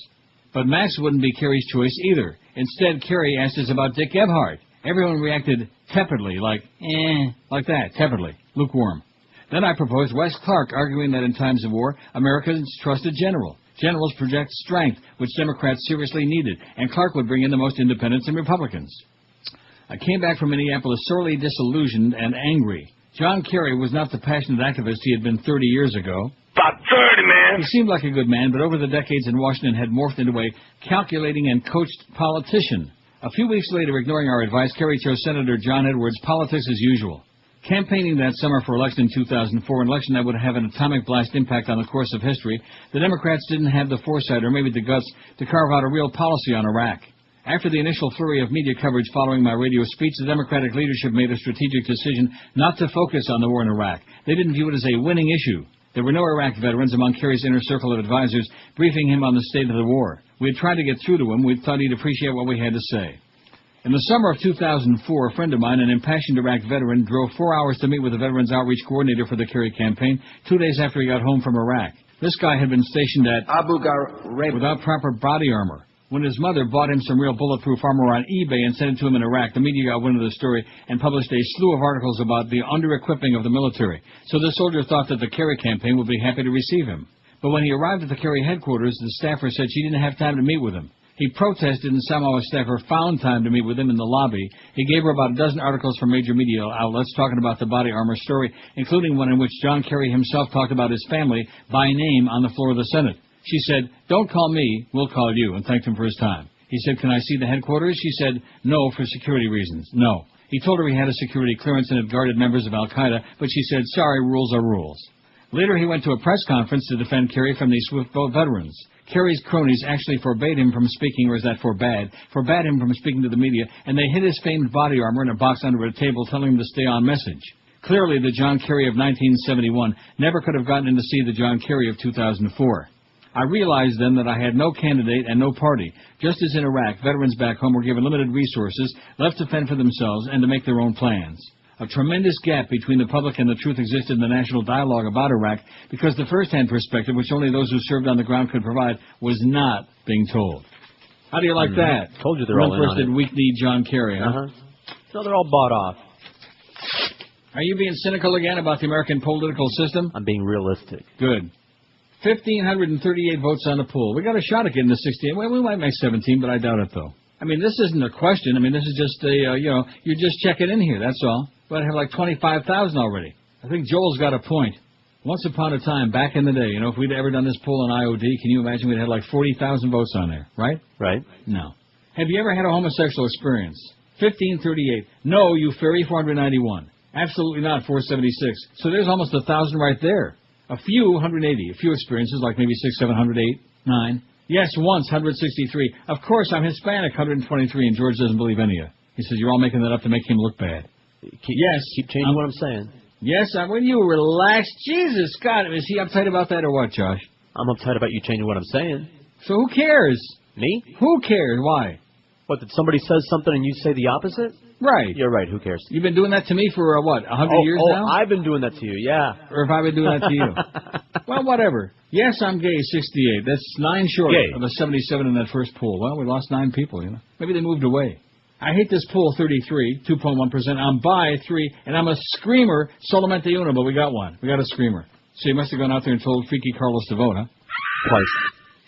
First of all, I don't think that most heterosexual people, even men especially, have any idea what a screamer is. Now, would you take issue with that? They overgeneralize. In other words, they call people screamers who aren't. Oh, such as? Like people who may be a little bit limp-wristed or something, and they call them screamers. In other words... Blaming! Uh-huh. But listen, I know a real screamer when I see one. Oh, yeah. I'm sure you do. from a distance. Not that I would see any here, you understand. Right. Anyway, Doug Thompson writes, liberation that wasn't from liberators who aren't. Now, is this a good one this time? No. Okay. It's short, though. All right. It'll fit right in before this break. You see how when you do this, here's a little lesson for you for when I croak in a few days, that... you have to put all the pieces, like putting a big puzzle together. Have you ever done that? I'm sure you have. Oh yeah, it's terminal. It's boring. It's for people who like to say. I have no life. So to get a puzzle, it's got like 5,000 pieces in it. Wow. and they put it on the floor, and they spread out all the crap. But you have to, like, put the pieces of the puzzle together. That's what I do here with these bedtime stories. Much better, by the way, than those 7 months when I did it because they stuck me out at 9 o'clock in the morning. Remember that? Yeah, I do. Another good move, Greg. Another brilliant move, man.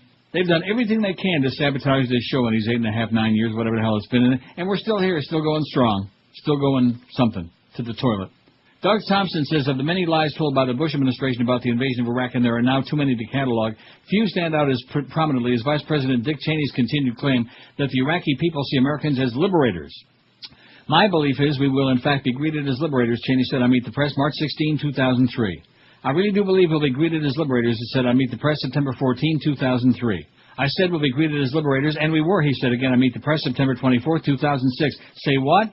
As Cheney repeated his lie for yet another time this month, a poll by the University of Maryland's Program on International Policy Attitudes found that 60% of Iraqis approve of attacks by insurgents against American soldiers in their country, and 75% feel our military provokes more violence than it prevents. A separate State Department poll found two-thirds of Iraqis living in Baghdad want U.S. forces out of their country now. So much for being liberators. Iraqis see America's presence for what it is, an occupying force from a country that invaded their country without provocation, in clear violation of international law, an invasion based on lies, perpetuated by lies, and driven by an out-of-control president with an agenda that's got nothing to do with truth, justice, or the American way. Correct that. The criminal actions of George W. Bush define the new American way, an America that's become an international bully, an America driven by greed and lust for power, an America that ignores the Geneva Convention and unleashes goon squads to arrest suspected enemies without cause, detain them without consideration for their rights, and torture them without regard to law or basic human decency. The old American way would never have allowed such obvious dismantling of the Constitution and the rights it once guaranteed. The old American way would never have allowed a madman like Bush or the criminal cabal that he runs from 1600 Pennsylvania Avenue to remain in office. The old American way crumbled into dust and ashes along with the World Trade Center on 9/11. It died at the hands of a craven political opportunist who saw the events of that tragic day as a way to seize absolute power and destroy a great nation that once stood above the brutality of other parts of the world and refused to be sucked into the morass of barbarism. The old American way died at the hands of an assassin named Bush and his gang of accomplices called the Republican Party, aided by a politically castrated Democrats and mesmerized electorate that should have known better. Liberators? Not likely, Mr. Cheney, to use one of your favorite insults to those who dare disagree with you and your co-conspirators. F off. Bush and the thugs who control Congress have turned America into pillagers who destroyed not only Iraq, but also the Constitution of this country. They've robbed America of its soul, purged it of its decency, and stripped it bare of any pretense of standing for freedom, law, or morality. Iraqis understand all too well that they were not liberated by the soldiers who invaded their country and now oversee an occupation where scores of civilians die daily from the anarchy created by the American presence. Today, Iraqi citizens pray to be liberated from the Americans who destroyed their nation and poisoned their culture. They aren't the only ones. Here in America, we pray to be liberated from the traitors who occupy our government, destroyed our nation, and poisoned our culture. If our prayers can be answered, maybe theirs can be too. Then both nations can be liberated. The biggest names, the best talent. Oh my God. This is Neil Rogers, Sports Radio 560 AM. I don't care what Mommy says about the meat. Daddy says shut up and keep on chewing. Hello, I am Sambu Roy, and like many of you, I had a problem with missing skull. I woke up one morning, scratched my head, and ka-chunk! Half my skull is in my hand. This is Cy Sperling for the Skull Club for Men. Sambu is like thousands of men with missing skull. Not only is it fatal, it can lower your confidence and self-esteem. I started losing my skull in my early 20s. I was sick and tired of being called numbskull and half-brain, so I called the Skull Club for Men. With our non-surgical skull replacement system, we take pieces of skull. Don't ask us where we get them, and use a staple gun to replace the missing cranium. Now, when I run my fingers through Tom's skull, I don't end up with chunks of brain, and it looks so natural. Thank you, Skull Club for Men. So call Skull Club for Men today. And remember, I'm not just the Skull Club president, I'm also a member. Ooh, wait a second, that's my skull on the floor. I got it. Ooh, don't forget the headgear. Don't leave home without it. 12:33, 27:01 at QM. We got 15:59 on a poll. I think we're at 16 by the top of the hour, and then 17 by 2 o'clock, or else. And then what? And then, well, we got to make plans for the Monday show, the Yom Kippur show. Okay. I'm kind of curious, though. Now, it's interesting. It falls on a Sunday night, and then because, let's see. Well, the Big O is on the schedule. Kenny and Bo are listed on the morning, so they must be Goyim. Now, wait a minute. It's got the Humper from New York, 5 to 7. And it's also got the Power Hour between 4. So evidently, oh, no, wait a minute. That's Friday. I don't have next week's schedule, do you? Hank's not going to be working on Monday. We don't have next week's schedule. It's only Thursday. What's the big rush? What's the bum's rush? I'm sure Clarence has got a lot of other sports issues to deal with between now and tomorrow. Right. I have that schedule. I don't want to see anybody going to burn in hell because they get forced to be working on Yom Kippur, like me. That would be bad. This is bad. The older soldiers called themselves the Gray Brigade, but Sergeant First Class Meredith Howard has never talked about her age. Soon no one asked. In training, the Corpus Christi native ran as hard as men, much younger. She became a gunner on a Humvee at a military base in Afghanistan, building a wooden box to stand on so she could see over the turret. She was only 5'4". Last night, Howard and Staff Sergeant Robert Paul sat on the back stoop of their barracks with the base cook as usual. We started talking about the time she got shot, said the cook, Air Force Sergeant Marlon McDaniel, 42. I said I'd probably duck. I wouldn't know what to do. But they both basically said at the same time, when it's your time to go, it's time to go. The next day, Howard, isn't that something the way people always say that? Yeah, they'll say, when it's your time, or why did God take so-and-so now? Why did God, The next day, Howard and Paul made a supply run to U.S. military base near the Afghan capital. They never made it back, dying in a fiery suicide bomb in Kabul on September the 8th. I guess it was their time to go. Mm-hmm. At 52, Howard, who had gray hair and an infectious smile, became the oldest known American woman to die in combat. A 52-year-old nurse died in Vietnam, but she died from a stroke. The fact that she was even there, serving as a gunner on a Humvee, shows the drain that the two wars have put on all volunteer military. She was the new face of the military civil affairs units, which do reconstruction and relief work. Constant deployments have tapped out the regular Army reservists, who most often fill those jobs in Iraq and Afghanistan. She had never been deployed before, not since joining the reserve on a whim in '88. After her medical unit was disbanded in '96, she was assigned to the individual ready reserve for soldiers without a unit. She still went to monthly, I'm sure there's some of those soldiers without a unit. She still went to monthly drills, but mainly handled paperwork. But as a stopgap, and a first for the U.S. military, provincial reconstruction teams in Afghanistan were being filled by a mix of Navy, Air Force, Army, National Guard, and Reserve soldiers. And many in the reserve were like Howard, in the individual ready reserve, home also to retired officers and soldiers who had recently left the Army. Howard was a no-frills woman, more comfortable pounding a hammer than wearing a dress, those who served with her said. In Afghanistan, she often visited the base area known as Home Depot and built herself an armoire on a side table. She was accustomed to challenges. Howard wanted to be a firefighter, but her hometown of Corpus Christi didn't hire women. So in '78, she joined fire department in Bryan as the first female firefighter. In '91, she started dating Hugh Hivable, whatever his name is, who made fireworks for a living. In 2004, the couple moved to Waukesha, Wisconsin for his job. They never felt the need to get married, not until she got called up in December 2005. As a boyfriend, I would have no status with the Army, he said. As a husband, I did. In the meantime, she's dead. Mm-hmm. For Afghans in this conservative tribal area where most women wear burqas that cover everything, it must have been a bizarre sight. A gray-haired woman in a helmet on top of a Humvee. And now she's dead. 52-year-old lady, and she's dead. See, with this faxes you just sent me, what the hell is this? Oh, no. Stuff. I'm not gonna rip Geico. I love their spots. I don't want you to rip Geico. It's the dolphin stuff that's on there is the interesting stuff. What are you talking about? Possibly. It says, regarding Geico, I too find the commercials very entertaining. However, you should know that Geico, which is owned by Warren Buffett's Berkshire Hathaway, is a company responsible for all the speed traps you see. Yeah, no, that's point number 2 is what I'm talking about. Oh. Let's see. The Panthers increased their season tickets from 7,000 in 2003 and 4 to 8,500 last season. Those, it goes on and on. Yeah, right. They lie. They all lie. Norma Kent sent me an article last night by Sarah Talalay in the Herald about these attendance figures. Try to rationalize about how they do this. They take the number of actual seats sold, they multiply times 10, and then subtract 6. And then they say, this is how many people are really there, even though you know there was nobody there, whether it's a Panther game, a Dolphin game, a Marlin game, whatever, a Heat game. The Miami Dolphins said they sold more season tickets this season than any other since Wayne Huizenga bought the team in '94.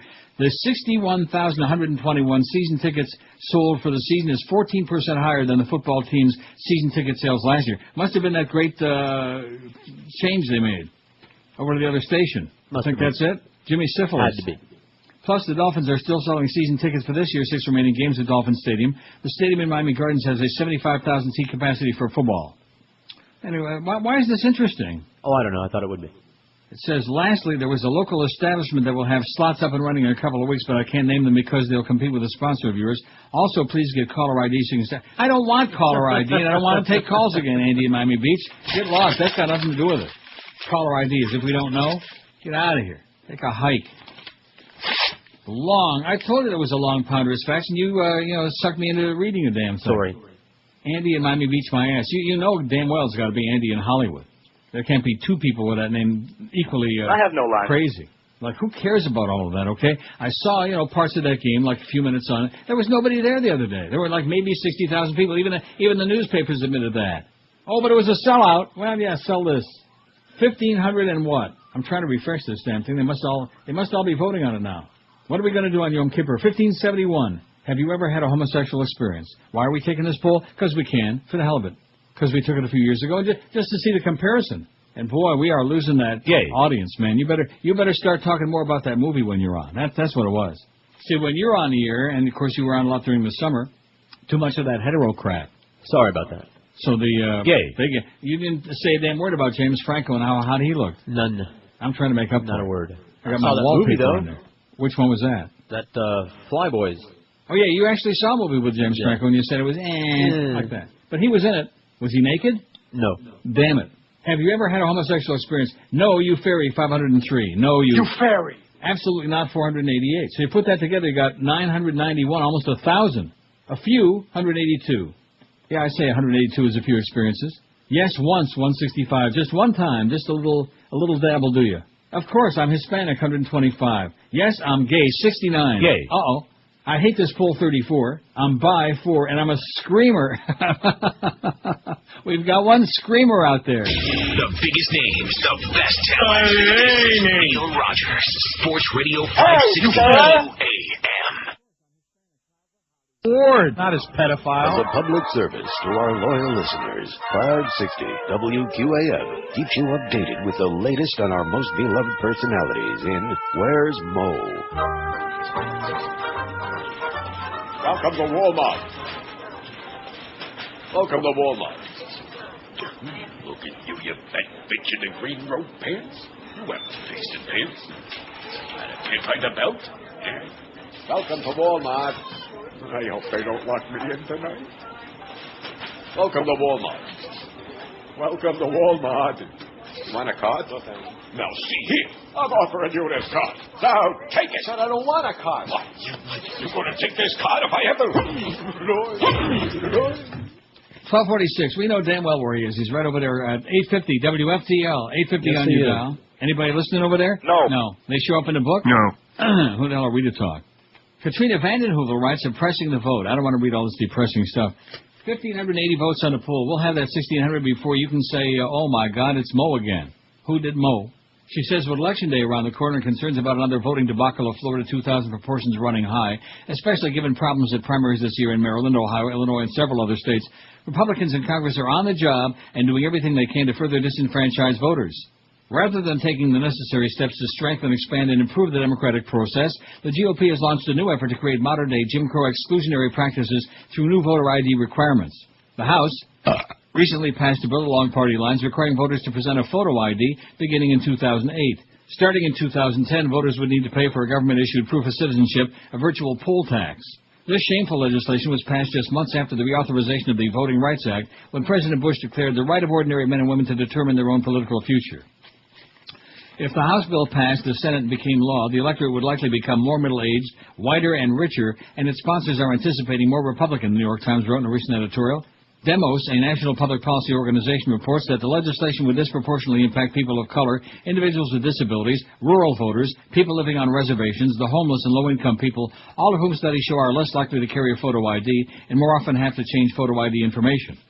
Senate Democrats have asked that the Majority Leader, Bill Fist, not bring the bill to the floor. In a letter to Fist, Senators Reid, Kennedy, Dodd, and Obama wrote, the burdensome and costly requirements of obtaining citizenship documents not only could prevent many eligible voters from participating, but worst of all, this bill recalls a dark era in our nation when individuals were required to pay a poll tax to cast their vote and has been termed a 21st century poll tax. Fist's next move remains to be seen. States, too, are getting into the Voter Suppression Act. Georgia, Missouri, and Indiana have passed similar ID requirements. The laws were overturned by the courts in Georgia and Missouri, while in Indiana the law was upheld by district court and is now under appeal. The right wing pins hopes on appealing all the way to the Supreme Court, where decisions by Scalia and the Supreme seem to fall in their one-man, one-vote sort of favor. Sort of. This is the most sinister scheme I've ever seen, said former Georgia Governor Roy Barnes, and it's going on nationwide. Voter suppression doesn't happen with intimidation on Election Day, said Michael Waldman, executive director of the Brennan Center for Justice, but rather through silent and sometimes secret government actions in the weeks leading up to an election. If the Republicans are truly concerned about the integrity of our voting process, as Representative John Boehner claims, they should take a look at the flawed voting machines that, according to the Washington Post, scientists have shown they could manipulate to report a vote total that differed from the actual total cast by voters. Or they could address the fact that the Diebold machines tested in Cuyahoga County, which includes Cleveland, rendered a paper trail nearly 10% of which was destroyed, blank, illegible, or otherwise compromised. Or they could explain why a Princeton professor was able to hack into a voting machine as an experiment. Or they could reform the administering of elections so that partisan secretaries of state with lofty political ambitions, such as Catherine Harris and Ken Blackwell, are no longer running the show. Or they could try to stop the purges of valid voters from the voter rolls. The blueprint for what to do is out there. Robert Pastor, director of a commission on electoral reform organized by former President Jimmy Carter and former Secretary of State James Baker, told the Washington Post the Carter-Baker Commission identified 87 steps that need to be undertaken. Regrettably, almost none of them are being done right now. I would start by establishing statewide a nonpartisan election administration, he said. And Americans can start by voting Democrat this November and then pressing a new Congress to give us common-sense reforms that create a truly democratic, transparent, and legitimate electoral system. Just hope your vote is counted correctly, says Katrina. Vandenhoevel at it. Not Hurricane Katrina. Boy, and there's these extra pages that come pouring over the machine that really frost my ass, you know? All the poor little maple trees that have to be cut down to print all this paper, but you'll be pleased to know I just got a new case. Yeah? Papa's got a brand new case of fax paper, baby, delivered the other day. Tomorrow morning I'll tell you how to do that without getting all those extra pages. Well, why can't you tell me right now? Is it a complicated thing? No, it's just boring. You just select the text and then print that rather than everything. What do you mean by that? Oh, you don't mean by going over all the smearing all over the text. Yeah. Oh, I know. I've seen you do that. It's so ponderous, man. Yeah. No, it's not complicated. Just takes a second. God. Yeah. Just that blue smear over all the text. Mm-hmm. What if it's a real long article? Then I probably shouldn't be reading it anyway, right? It scrolls right down. It takes 1 second. Yeah.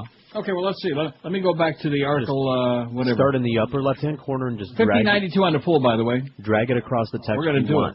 Drag it. You know how to do that. Do what? Like your ass. Drag it. Yeah. Oh, it's dragging. Okay. Oh, there it is. I didn't about. Yeah, but now. Right. But now. Now. Now you can't stop. Just let go of it. Once you select the part you want, just let go of the mouse. Yeah, but if you start from the bottom, it's better. Okay. Yeah, you can do that. Because if you start from the top, then you go down and you wind up accidentally smearing all the stuff down below it that you don't want in the first place. Well, all the blog stuff, you know. You got to have better mouse control than that. I thought you. Well, I don't have. I'm old. You know. I know you have really good mouse control. I've heard those stories. Yeah. Well, too bad. You control your mouse, and I'll worry about mine. Okay. I can't. As a matter of fact, I really should get a different mouse. I should get one of those not remote, but one of those cordless mice. I got one at home. Don't do that. Why not? It's always going dead. You got to shake it. You got to change the battery. Yeah, I've had that problem, man. I know. It goes dead, and you got to shake it a lot. Mm-hmm. Well, so because the cord, zips across my keyboard, man. There's nothing worse than have a cord on your keyboard. Oh, and just give it a pull. Gets in the way. 1594. We'll have 1600 by the top of the hour, then the mad dash to 1700. I don't know if we ever did that, even during the Alien days, because being old and very forgetful, I don't remember what the hell was going on. I know we had some polls where we had like 80 zillion votes, because this town, man, was whipped up into a frenzy during those Alien days, like it was something really important. Was it? No, it was not. And Rick Sanchez was on the air there on Channel 7, getting on his cell phone. Oh, turn around! They're not going to be there. Turn around! Don't go to the Sister Jean's house. Well, I haven't played that in a long time. Hint. It's coming up. Sister Jean. I had to edit that. Everything we got, I know. It's got an edit. Everything we got's got edit. It's got in it. Mm-hmm. I forget what the thing is. I had a bleep in there, but we'll find out when I play it. I do. I remember. What was it? It's a G. Dan? G, yeah. Oh, boy. I want to say that. God. Damn it all. Oh, no, see, I left along and I tapped it a couple. Right. President Musharraf, our good, close personal buddy, who's a real champion of democracy in his country, not. President Musharraf, dismissing a French intelligence report that Osama Yamama died of typhoid, said yesterday he believes the al-Qaeda leader to be hiding in eastern Afghan province of Kunar, possibly with the help of an Afghan warlord. Right. Boy, him and Karzai, it's a miracle they didn't kill each other at that dinner last night. It's not a hunch, he told the Times. Kunar province borders on Bajur Agency. We know there are some pockets of al-Qaeda in Bajur Agency. We have set a good intelligence operation. We have moved some army elements. We did strike them twice there. We located and killed a number of them. General Musharraf has been in a verbal duel with his close personal friend, President Hamid Karzai. And by the way, it's Hamid, okay? Who the hell was it that said Hamad? Hummus. Hummus? Is that what they eat? Hummus. The Schmottenheads ate hummus. And what's the other thing? Falafel. Oh. Yeah, Bill O'Reilly's favorite. What's that? Falafel. How do you know that? That's what he said on that phone call with Crist. Oh, I didn't know that he did one of those calls to you. General Musharraf has been in a verbal duel with President Karzai over Pakistan's role in the war on terror, with the Afghan leader accusing it of allowing cross-border operations by the Taliban from tribal areas. The two leaders held a contentious meeting over dinner hosted by Bush at the White House last night. They did not shake hands or shake their booty. Interviewed at his hotel in New York, General Musharraf said he believed bin Laden was in Afghanistan, of course, and suggested a possible link with Gulbuddin Hekmatyar, the Afghan warlord. See, I can make up any of these names I want because nobody ever heard any of these people in the first place, and who could care anyway? I'm running it, Yard. That's it. Brandishing a UN report highlighted with colored markers, the president read out its finding that the insurgency in Afghanistan has been conducted mostly by Afghans operating inside Afghanistan's borders. They are at each other, man, tooth and nail, hammer and tong. And it goes on and on and on. And it's all guesswork. Who the hell knows? Maybe he's staying at the Afghan Hilton, for all we know, at the Sheraton Kabul. There's another fax. Boy, if this is as good as that last one. From Brian in Coconut Creek, it says, 2 priests at Delray Church accused of misappropriating $8.6 million. Here we go picking on the damn church again. Good. Delray Beach. 2 priests at a local parish were accused on Thursday of stealing more than $8.5 million from offering baskets and cash gifts to St. Vincent Ferrer Catholic Church and its school over the past 43 years. A tisket, a tasket, let me steal from that basket. Or as they say to the altar boys, a tisket, well, you know what they say. Arrest on a grand theft charge was retired Monsignor John Skian, 79, a priest and later pastor at St. Vincent about 40 years. He wasn't in town for a while. He was in Aspen. You know where he went? I give up. Skiing. Oh. He was arrested at Palm Beach International Airport Wednesday night after returning from Ireland. His bond was set at $400,000. His successor as pastor at St. Vincent about 3 years ago, the Reverend Francis Goulon, is being sought on a similar grand theft charge. Wow. Police alleged Skihan misappropriated about $8.6 million during his tenure at the church in the 800 block of George Bush Boulevard. Boy, that fits right in, like a glove. Detectives said he used the cash to buy property and other assets. Gwinnett was also accused of misappropriating cash from the offering baskets and church gifts and used the money to travel or gamble in Las Vegas or the Bahamas. Oh, my God. He was looking for a good machine man. Both are accused of setting up slush funds to handle the cash. Millions of dollars that should have gone to helping the homeless folks or the school itself did not. How do you like that? Delray Police Detective Thomas Watley called the 2 priests professional money launderers. Isn't that lovely? More of that good religion, baby.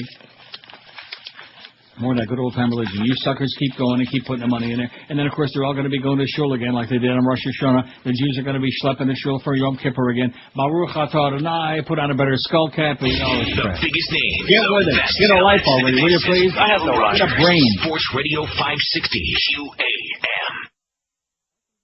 No, this is Arnold. This is not a tumor. It's the 1 to 2 hour. All right. Sister Jean, the dance machine, a swinging nun with happy feet. Jump the jive into the beat. Sister Jean, the dance machine. Sister Jean is making a scene. That ain't Catholic doctoring. For a gal who ain't too mean, she can shake that pasty meat. She's quite a sight of black and white, looking like a real cool dancing fool. Look at her go, swinging high and low with her boyfriend Father O'Toole. Sister Jean, the dance machine. Dancing ain't her only thing. She'll knock you off your feet when you hear her wail and sing. I got a bad habit of jumping like a rabbit when the music turns me on. I know it sounds crappy, but I'm so not bad. Human kid is gone. Sister Jean, a swinging nun, a shaking, bouncing ton of fun. That ain't bad for 85. Man, that nun can really fly. Sister Jean, the dance machine. Sister Jean, the dance machine. Sister Jean, the dance machine. Sister Jean, the dance machine. Sister Jean, the dance machine. Sister Jean, the dance machine.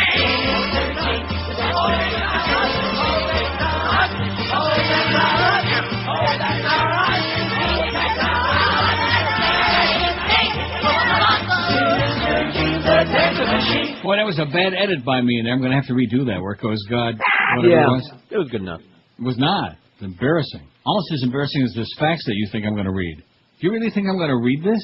No, it's just informational. No, it's not. Oh, it mentions the tickets. It's a promo for, that, and of course it's also a promo for your buddies Ron and Ancient Paul. Mm-hmm. Like close personal buddies. Right, and their longtime executive producer has gone out to seek its fortune in L.A. on Rick D's morning show, but they just hired their new from Sister Sports Outlet, $7.90 the ticket. Oh, my God, you think I want to read that? Although, didn't it say something about their 20th anniversary, their 17th anniversary? Something like that. Well, I mean, what, at least have a little bit of something. There you go. To old Paul and Ancient Ron. Because it says on Thursday, September 28th, just in time to kick off their 17th year in Miami. So it must be their anniversary. So, even though we can't stand their show. Well, happy anniversary. Happy anniversary. Come on, Josh. Happy anniversary. That was weak. Sounded very insincere, just like mine was. Although I'm a bitter liar. Happy anniversary, guys. Nice going. 17 years, and without Stern on the air, you guys are kicking ass. But they're bringing in that new producer, man. He does those phone gigs and ba-da-beep-ba-da-bop-ba-da-bop and all this funny stuff. Maybe they can get some of their own material and won't have to keep stealing everybody else's, including ours. And didn't they steal some stuff from... Yeah, Kenny and Bo. They've only been on for like 2 weeks, and already they were stealing their material. Pretty weak, Ron.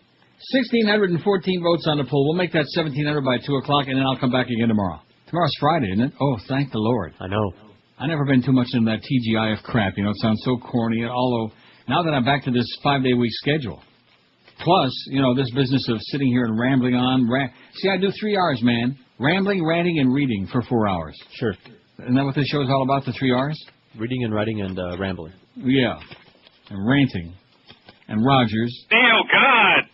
4 hours a day of this crap. Now, Gene Shepard used to do 1 hour where he would talk to himself. He used to play the tapes on KAT 100 years ago. Gene Shepard, remember him? Of course not. He was pretty boring when you come right down to it, although they loved him back in the day. At church, an ATM for Jesus. Augusta, Georgia. Oh, man, you just ain't never lived till you've been in Georgia. Yeah. Pastor Marty Baker preaches that the Bible is the eternal and inviolate Word of God. On other church matters, he's willing to change with the times. Jeans are welcome at Stevens Creek Community Church, the 1,100-member evangelical congregation Baker founded 19 years ago.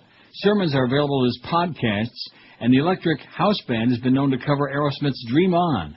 A recent men's fellowship breakfast was devoted to discussing the spiritual wages of lunching at Hooters. All right. No wonder they get such a big turnout. It is a bid for relevance in a nation charmed by pop culture and consumerism, and it's not an uncommon one. But Baker has waded further into the 21st century than most fishers of American souls, as evidence... Oh, I love that line. Fishers of American souls. And American cash. As evidenced one Wednesday night when churchgoer Josh Marshall stepped up to a curious machine in the church lobby. It was a strange machine, man. It was one of Stephen Creek's 3 giving kiosks, a sleek black pedestal top of the computer screen, numeric keypad, and magnetic strip reader. Prompted by the on-screen instructions, Marshall performed a ritual more common in Quickie Marts than the House of God. He tapped in some numbers. The machine spat out a receipt. Marshall's $400 donation was routed to church coffers before he'd found a seat for evening worship. $400, my ass. I paid for gas today with a card, got lunch with one, said Marshall, who's 30. About 30, man. This is really no different. Baker came up with a kiosk idea a couple of years ago. He just kicked off a $3 million building drive, but noticed that few people seem to keep cash in their wallet anymore for the collection sack, for the bag, El Sacco.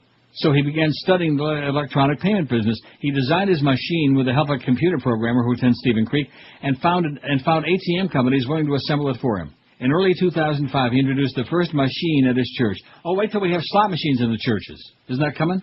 It ought to. Better happen somewhere pretty soon. Since then, kiosk giving has gradually gained acceptance among his upper middle. Oh, if only those priests from Florida would have found out about that years ago. Would have made that 8.6 million, probably put a couple more digits on that baby. Sure. The 3 kiosks are expected to take in between $200 and $240,000 this year, about 15% of the church's total donations.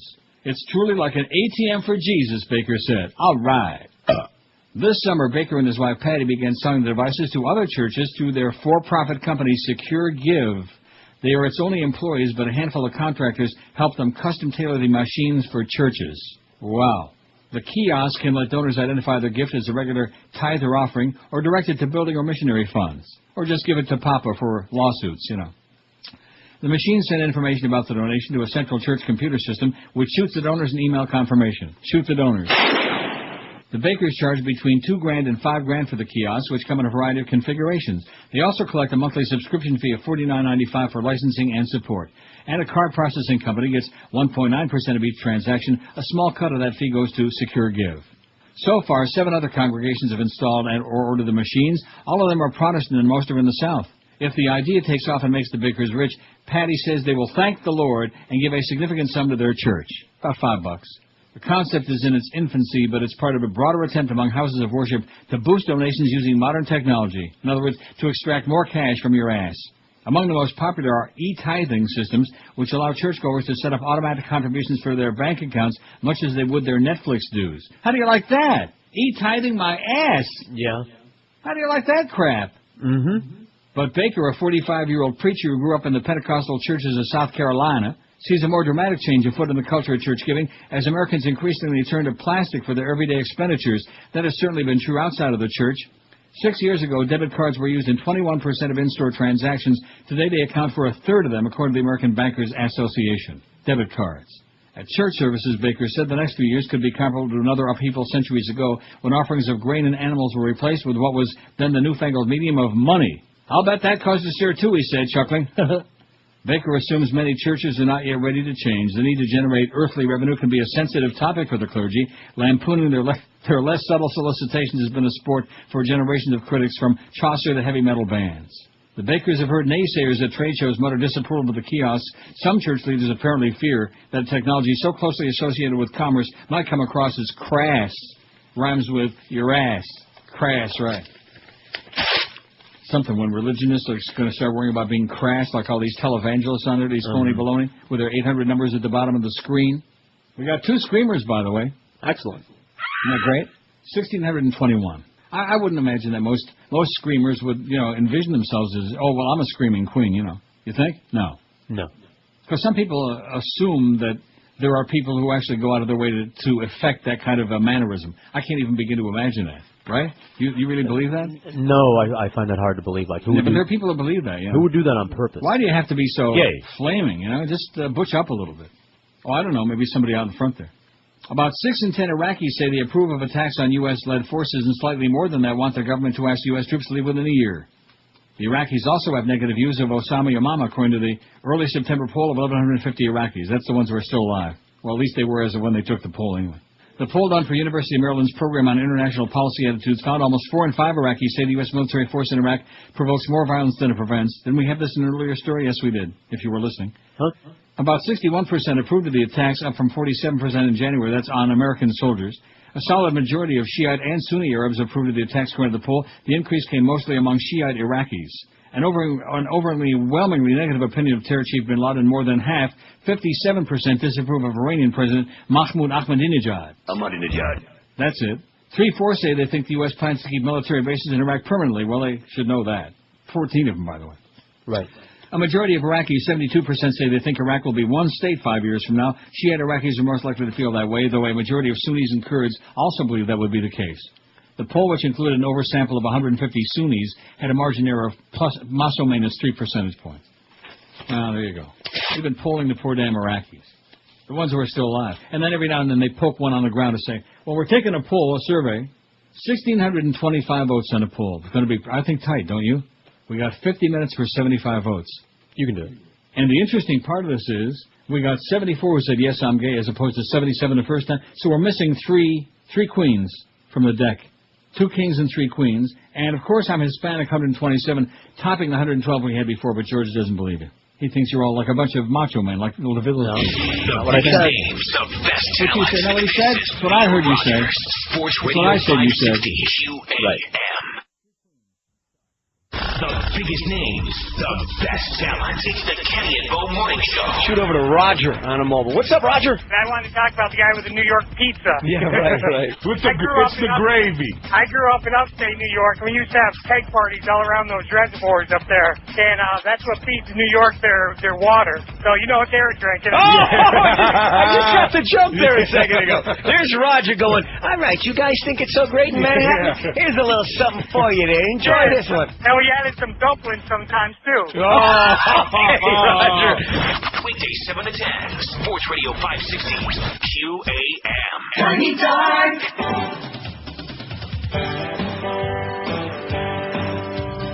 Junior has a juice box he puts in the straw. Before he takes a sip, it's all over the floor. 'Cause if he holds it too tight, it sprays as high as a kite. Junior's got a juice box, Mama's bleeding up all night. It keeps dripping out and dripping out and dripping out and dripping out. Unless he holds it just right, his t-shirt won't stay white. Junior's got a juice box, Mama's bleeding up all night. Please don't squeeze it, come on, don't squeeze it. 'Cause if you squeeze it like you do, she'll have to wash her shoes. Junior's got a juice box, Mama's cleaning up all night. You fairy. We used to have one called Papa's Got a Squeeze Box, but we sure ain't playing that one no more. No. Doesn't that tell you how far down we've come on the Richter scale? I don't want to think about it. We apologize for the fact that we can't say crap anymore, okay? Because Joyce, it's not just the government, but we got Joyce. Crap. And the governor is Crap. full of crap, fat ass. 1634. Oh, look at that. Bush urges Afghan and Pakistani presidents to cooperate. He said, no way, Jose. He done it. No, he done it. Oh, my God. Really sad, ain't it? Mm-hmm. 1636. The world is a bunch of... crap. That's what it is. Well, I had it sitting there. Might as well use it, right? Do it. Chancellor Angela Merkel. That's the one that Bush was squeezing the shoulders on. Remember her? Yes. Urged Germans yesterday not to bow to fears of Islamic violence after that Berlin Opera House canceled a Mozart work over concern some scenes could enrage Muslims and pose a security risk. What did I just say? I have no idea. Well, you remember that story, don't you? Yes. I think the cancellation was a mistake. I think self-censorship does not help us against people who want to practice violence in the name of Islam, she told reporters. It makes no sense to retreat. Ach du lieber. Merkel's comments, which echoed those of other German senior politicians, fueled a row over the cancellation of Mozart's Idomeneo that overshadowed a government-sponsored conference to promote dialogue with the country's 3.2 million Muslims. Berlin's Deutsche Opera said on Monday, Deutsche Opera said on Monday to pull performances of the opera, which features a scene depicting the severed heads of the Prophet Muhammad, Buddha, and Jesus, after police warned it could pose an incalculable security risk. They weren't too worried about the Buddhists or the Goyim, but they were real concerned about those Muslims. The row comes just 2 weeks after Pope Benedict enraged Muslims, who enrage easily these days, very sensitive, very touchy, by quoting from a medieval text linking the spread of Islam to violence. Last year's publication of cartoons lampooning the Prophet Muhammad in a Danish newspaper triggered violent Muslim protests and a bunch of dead people as well, as I'm sure you'll recall. The opera, first performed in 1781, tells the story of Cretan king Idomeneo. Oh, a lot of Cretans around these days. The controversial scene was edited by the director Hans Neuenfels and is a departure from the score. Interior Minister Wolfgang Schauble told reporters after the conference that the participants were united in their call for the opera to restart performances of Idomeneo, starring Salminio. Why do I keep talking about Salminio? I don't know, because that Minio. That must be it. No, it's because the guy faxed that in last week, or 2 weeks ago. Remember, that was funny. Mm-hmm. I wish I could remember what it was, but it was funny. To send a signal we could all go to the performance together, Schauble, who has no authority over the Opera House, told reporters after the conference. Wouldn't that be great? Mm-hmm. All hold hands and go, just like Bush can go with Karzai and Musharraf and Ahmadinejad. Can all hold hands and go around the maypole together. How are we doing on that? Are we going to get to 1700? Because if we don't, it would be a devastating blow to our egos. 1638. That's kind of great. Isn't that about where we were yesterday at 1:30, and then I swished it? Right. We still have only 2 screamers and only 4 bi. Although I'm sure the bi guys and the gals, well, we don't have any gals. I wish. Well, we don't. We have no female audience. I wish we had some you're bi so gals. wrong, Neil. Huh? I wish we had some bi gals. Do you really? Yeah. Why, you want to buy them? All right. How much? 2 new statewide polls in California show Republican Governor Arnold Schwarzenegger widening his lead over Democrat Phil Angelides with just 6 weeks to go before the election. They love Arnold.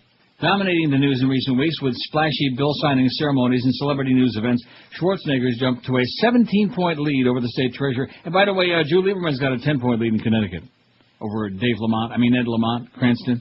Lamont's campaign is like faltering, you know. Like, who the hell is that anyway? By the way, Josh, did we carry the press conference yesterday where T.O. said he did not try to commit suicide? No, we did did not. He's doing just fine. We did not? No.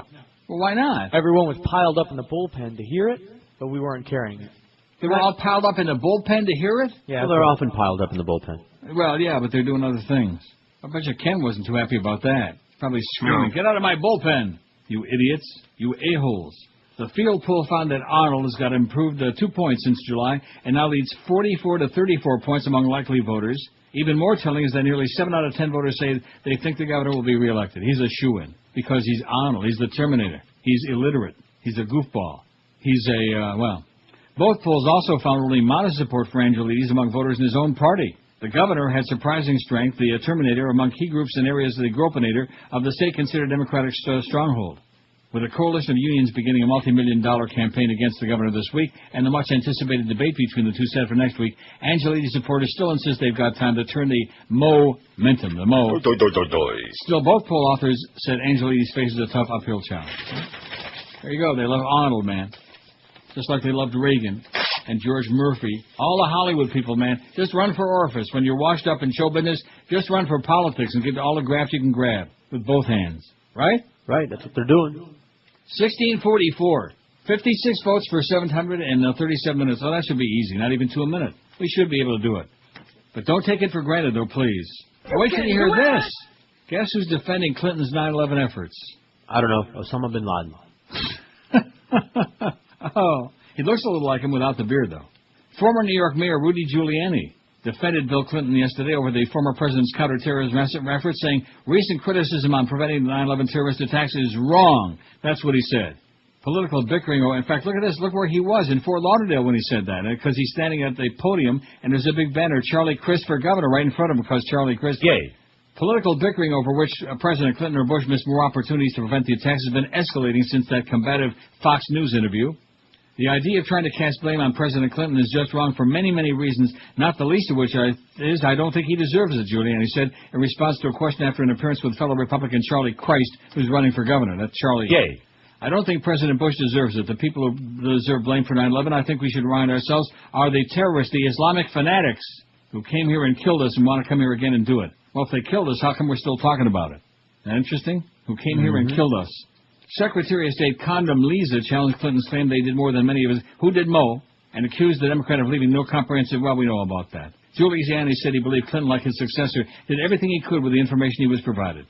And a partridge in a pear tree. Go away, Rudy. Don't come back. You and your buddy Charlie. Yay. Chris.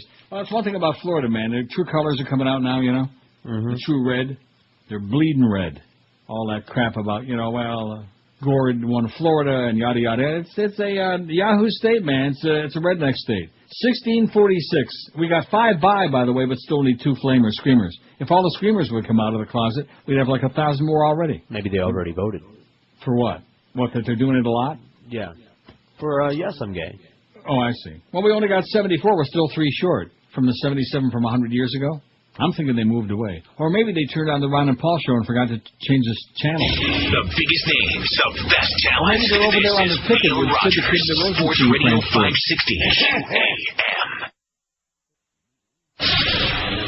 The biggest names, the best talent. All right, Hammer, tell me what you saw yesterday. It was a win that didn't feel like a win. Yeah, this is a bad football team. Not even an average football team right now. It's a bad team. In the last 2 weeks at home, it ran up 1 touchdown per game, and that's not good. That says you have serious problems. The Power Hour with Hank Goldberg and Jim Andersch. Sports Radio 560 QAM. Lick it and stick it.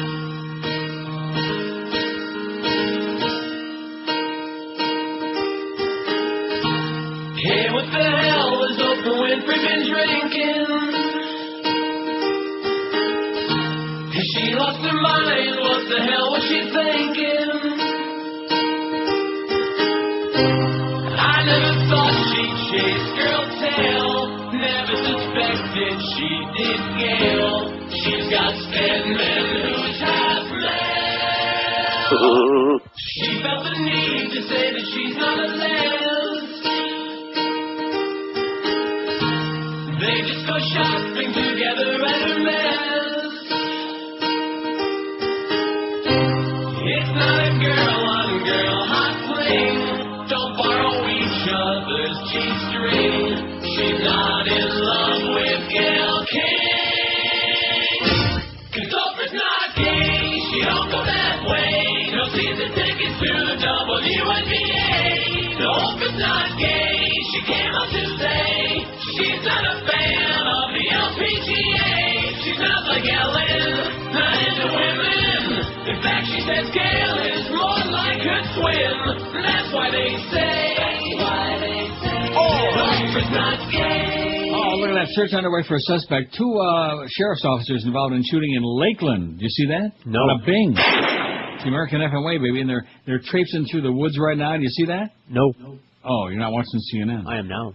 Oh, well, too late. Oh, well. Just as soon as you turn it on, they shut it off. Figures. The NFL never has had much luck in dealing with players with psychological or, to make it stronger, with psychiatric problems. Then again, the NFL is not in the medical health business, it says. This is an SI.com. It's in the image business, and when, say, a Barrett Robbins or a Demetrius Underwood or Alonzo Spellman, or in this case, a Terrell Owens comes along, the league is fairly helpless. That big macho NFL man, they become like limp-wristed, helpless. We're still gathering facts about T.O.'s latest. A genuine suicide attempt to call for help, a complete misunderstanding, ? Owens denies trying to kill himself, but who knows what really happened. I bet you the shadow do. One thing is clear, and has been for quite a while. There are major psychiatric issues with this man, and no one quite knows how to deal with them. In other words, like that. I wrote this last year when T.O. was stirring things up with the Eagles concerning his contract. A team official told me the whole matter could have been worked out quietly if T.O. hadn't raised such a fuss about it. If he would have come in quietly without all this commotion, we would have come to an agreement. We were prepared to. We didn't feel his demand was unreasonable, given the way he came back from his injury last year and the great Super Bowl he had. But when a guy puts a gun to your head, you're only creating more problems if you cave in. But that wasn't and isn't T.O.'s way. Status quo drives him wild. It's as if he can't stand peace and stability. He has to be doing something to create a stir, make waves, get people fired up. I see. He's a drama queen, in other words. There you go. Arranging stunts to capture the attention of the press one moment, shutting them down and telling them I'm not talking the next. He is driven. His mood swings are extreme. Call it a form of bipolar disorder, borderline schizophrenia, whatever you like. I'm not a psychiatrist, so I can't put a name to it. But I've had a long-time relationship with psychiatric problems because of a close relative who's had them, and I've seen quite a few people like T.O. It's tough to feel sorry for him, though, because he's got a mean streak to go with everything else. He didn't attack Donovan McNabb or offensive coach Brad Childress until they were at their lowest ebb, at their most vulnerable. Same thing with his quarterback in San Francisco, Jeff Garcia. Speaking of gay. But that doesn't mean he's not suffering from something that never really gets addressed. Spellman and Underwood were both first-round draft choices and defensive linemen. Both were diagnosed with major psychiatric disorders. Underwood didn't stay on his prescribed medication for any decent period. He never played in a regular season game. Spellman, who was more careful about taking his meds, had a decent career but never lasted in football past his 20s. Robbins, a Raiders center, was scheduled to start in Super Bowl 38 against the Buccaneers, but on Friday night before the game he flipped out and never set foot on a football field again. He was diagnosed as bipolar, compounded with booze problems. He admitted he had major troubles when he went off his meds. He'd been in and out of trouble with the law. He's been in and out of trouble with the law ever since. Mike Tyson long has been suspected of having serious psychiatric problems. No kidding. The mood swings, the ferocious behavior at times, contrasted with periods of almost serene reflection. He admitted that he took medication for depression and that stuff, but that's as far as he go. Other stuff. The problem with high-profile athletes like Tyson and NFL linemen cited above is that their meds, while controlling for the most part their psychiatric problems, take little off their physical prowess. For an athlete who's trained all his life to achieve a certain peak, it's devastating to subject himself to something that will deprive him of that slightest little edge. Ask Barry Bonds about that. I just put that in there. Don't be picking on Barry again, okay? Josh gets very upset. He cries. This is especially true in performers of explosive types of sports such as football or boxing. It also applies to artists and musicians, creative people who feel that the meds have a slightly dulling effect. I once asked a psychiatrist, which would everyone have preferred, a highly medicated, fully stabilized Vincent van Gogh or the Van Gogh of Starry Night? I could give a crap. He admitted to me the psychiatric community's got problems dealing with exceptional people, like Vincent van Gogh. Who was it did the song Vincent? Don McLean. Right. Well, I mean, little piece of trivia there for you. You don't have it? You don't have Vincent by Don McLean? Oh, no, that's enough. That's more than enough. Football players at the highest level developing a sense of invincibility or at least superiority to ordinary citizens. I remember talking to Lawrence Taylor after he bolted from a drug rehab program, which could be compared in sense to psychiatric rehab. Definitely not for me, he said. You go into one of those group sessions with all these losers sitting around, and then they call on you and say, Mrs. Smith, and ask her, tell us about your day. What the hell did I care about her day for? I'm convinced that T.O. is really in need of treatment right now, it says. It doesn't say, there's no byline on the story. It's Sports Illustrated, but it's got no name on it. It says, of course, then he might not be the number 81 you see flashing across your scene on Sundays, but at least we wouldn't have to worry about whether he swallowed handfuls of painkillers or not. Are you worrying about it? I'm not. No. I couldn't give a crap less. Oh, there's a search underway in the woods out there. Now, let's see. Is this a search in Florida? Oh, yeah. Lakeland. Ever been to Lakeland? Don't. I think I've been through it. Oh, man. Talk about trailer trash. Good golly. That is one. In fact, Lakeland is like one big trailer park. You know who used to live in Lakeland? The Bird. You beat me to it. Yeah, he lived in Lakeland. Now, he never impressed me as being like rednecky. No. I mean, a lot of other things you'd probably like to say about him because you're a hard ass, but, well, you know, he's dead. Yeah, and? That was a great show we had in the morning. I don't I'm care not what the you one said. It was a good show. I didn't say anything about that show. And deservedly so. It was my mistake. I try to be the godfather for the whole universe. Can't do it. Can't carry the world on my back. I'm getting back pains. That was a bad mistake. He didn't belong on that show. But on Zeta, he fit in like a glove, like a proctologist glove in your rectum. He was a part of the zoo with Captain Dave. It was fine. Everything was good. It was good. And then, of course, we also had John, Ford. Oh, boy. 1662. We need 38 and 23 minutes to get to 1700 during the show, which will get us the front page of the London Independent, New York Times, L.A. Times, Palm Beach Post, 1663. 22 till 2. Don't forget Mad Dog coming up at 2 o'clock to tell you again about how Dante Culpepper sucks and the Dolphins stink. See, we can say that now because they're not on our station. And then Nick Saban gets all bent out of shape and... too bad. Your team sucks. Hey, isn't it time you took the stress and worry out of last-minute hurricane preparations? It's just human nature, I guess, but most people wait until the last second when a hurricane is on the way, and believe me, there will be some. And then sometimes it's too late. The Hurricane Shutter Outlet manufactures easy-to-use accordion shutters, and now they even provide you with expert installation, too, if you need. Call them at 954-237-7083. They feature roll-downs, accordions, and panels, too. Just let the Hurricane Shutter Outlet custom make, even install the shutters for you. Call them right now at 954-237-7083 and get on your way to top-notch protection. You really have to have it if you live in Florida. The Hurricane Shutter Outlet, family-owned and operated, licensed, insured, and Dade Broward and Palm Beach County approved. They stock all sizes of clear polycarbonate hurricane panels and aluminum panels, cut to your specs and ready for you to pick up, or they'll deliver them right to you. And like I said, now even install them for you, too, if you like. The public and all contractors are welcome. Major credit cards accepted. And don't forget, please, if you mention my name, tell them that Neil sent you. You get $100 off on a minimum order of 350 square feet. The Hurricane Shutter Outlet. Call them at 954-237-7083 or just log on to their website, hurricaneshutteroutlet.com. The biggest names of best talent. This is Neil Rogers, Sports Radio 560 QAM. Suck it in and hold it. They're all right-wing Nazi Republican motherfuckers. Sanctimonious phonies who would turn in their own mothers. I'll bet you're gonna say that when a gun's at your back if they make you board that train. Right-wing Nazi Republican motherfuckers. Well, it just ain't enough. Just have Rush filling the airways with hatred. The radio is permeated with the likes of Dr. Laura, Bill Hendry, and Michael Reagan. They call it Clear Channel cause they're clearly out to make the message clear. The right-wing Nazi Republican motherfuckers. Are you sure? They're all right-wing Nazi Republican motherfuckers. For all the table-talking idiots who couldn't get any dumber. That are married to whatever they are told to believe and worship George as their king. Right-wing Nazi Republican motherfuckers. Well, the Democrats who crap their pants like a child at a scary movie have Terry McCullough who should go home and shut up cause he don't have a clue what he's doing. The Democrats have a death wish when it comes to deciding who they will run. Absolutely. And you can color them done if they run Joe Lieberman. Oi! Right-wing Nazi Republican motherfuckers.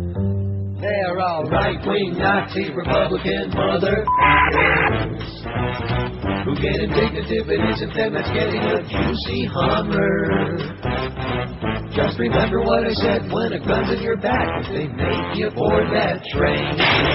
Right-wing Nazi Republican motherfuckers. They're all right-wing Nazi Republican motherfuckers.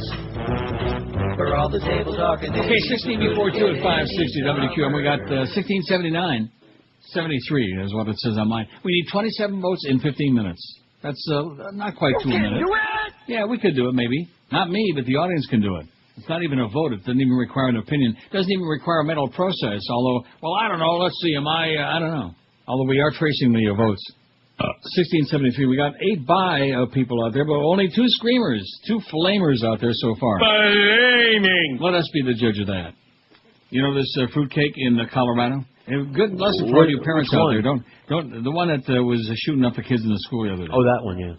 A gunman who killed a student hostage and then himself during a high school standoff traumatized and assaulted his hostages during an act that was of a sexual nature, police said today. Did what now? Say that again? Traumatized and assaulted his hostages during an act that was of a sexual nature. I see. He had taken 6 girls hostage in a classroom at Platte Canyon High School in Bailey, Colorado. He had released all the boys. He sent them all out of the room. He wasn't interested in them. He was going around and making sure the boys left the classroom. It was apparent to me, said one of the kids, that he wanted the females in the class. He turned me around and pointed the gun in my face, told me it would be a good idea if I just left.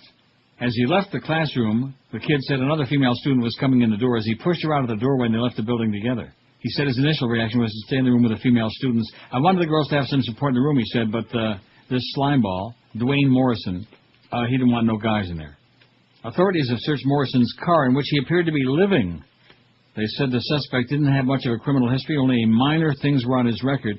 Bailey, Colorado, by the way, is not far from Columbine. I just mentioned that in passing. Mm-hmm.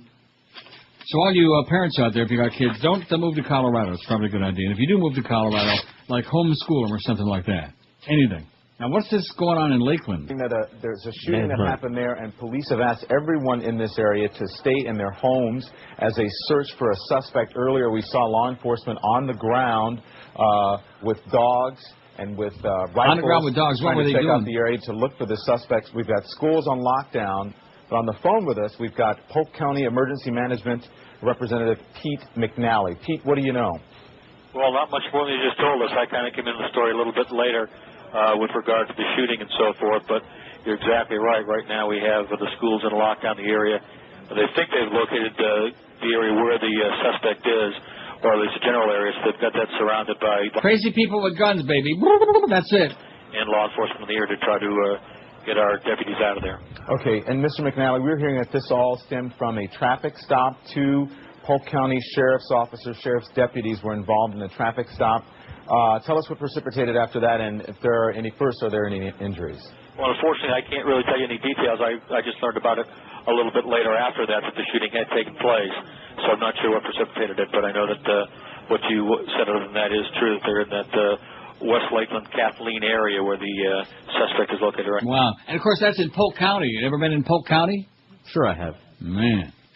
You know, Polk Salad Annie, I bet you don't have that. I don't even know who the hell done that song. Polk Salad Annie. Although some pork chops would be good. That's what Mel Gibson said. Get some pork chops for Yom Kippur. Now, who did that? Oh, my God, yeah, and that's actually it. Polk Salad Annie. Tony Joe White. Is Tony Joe White? No. That's what it says here. I see. Some of y'all never been down south too much. No, I sure hope not. About this, so you understand what I'm talking about. Down there we have a plant that grows out in the woods. Yeah, it's very nice.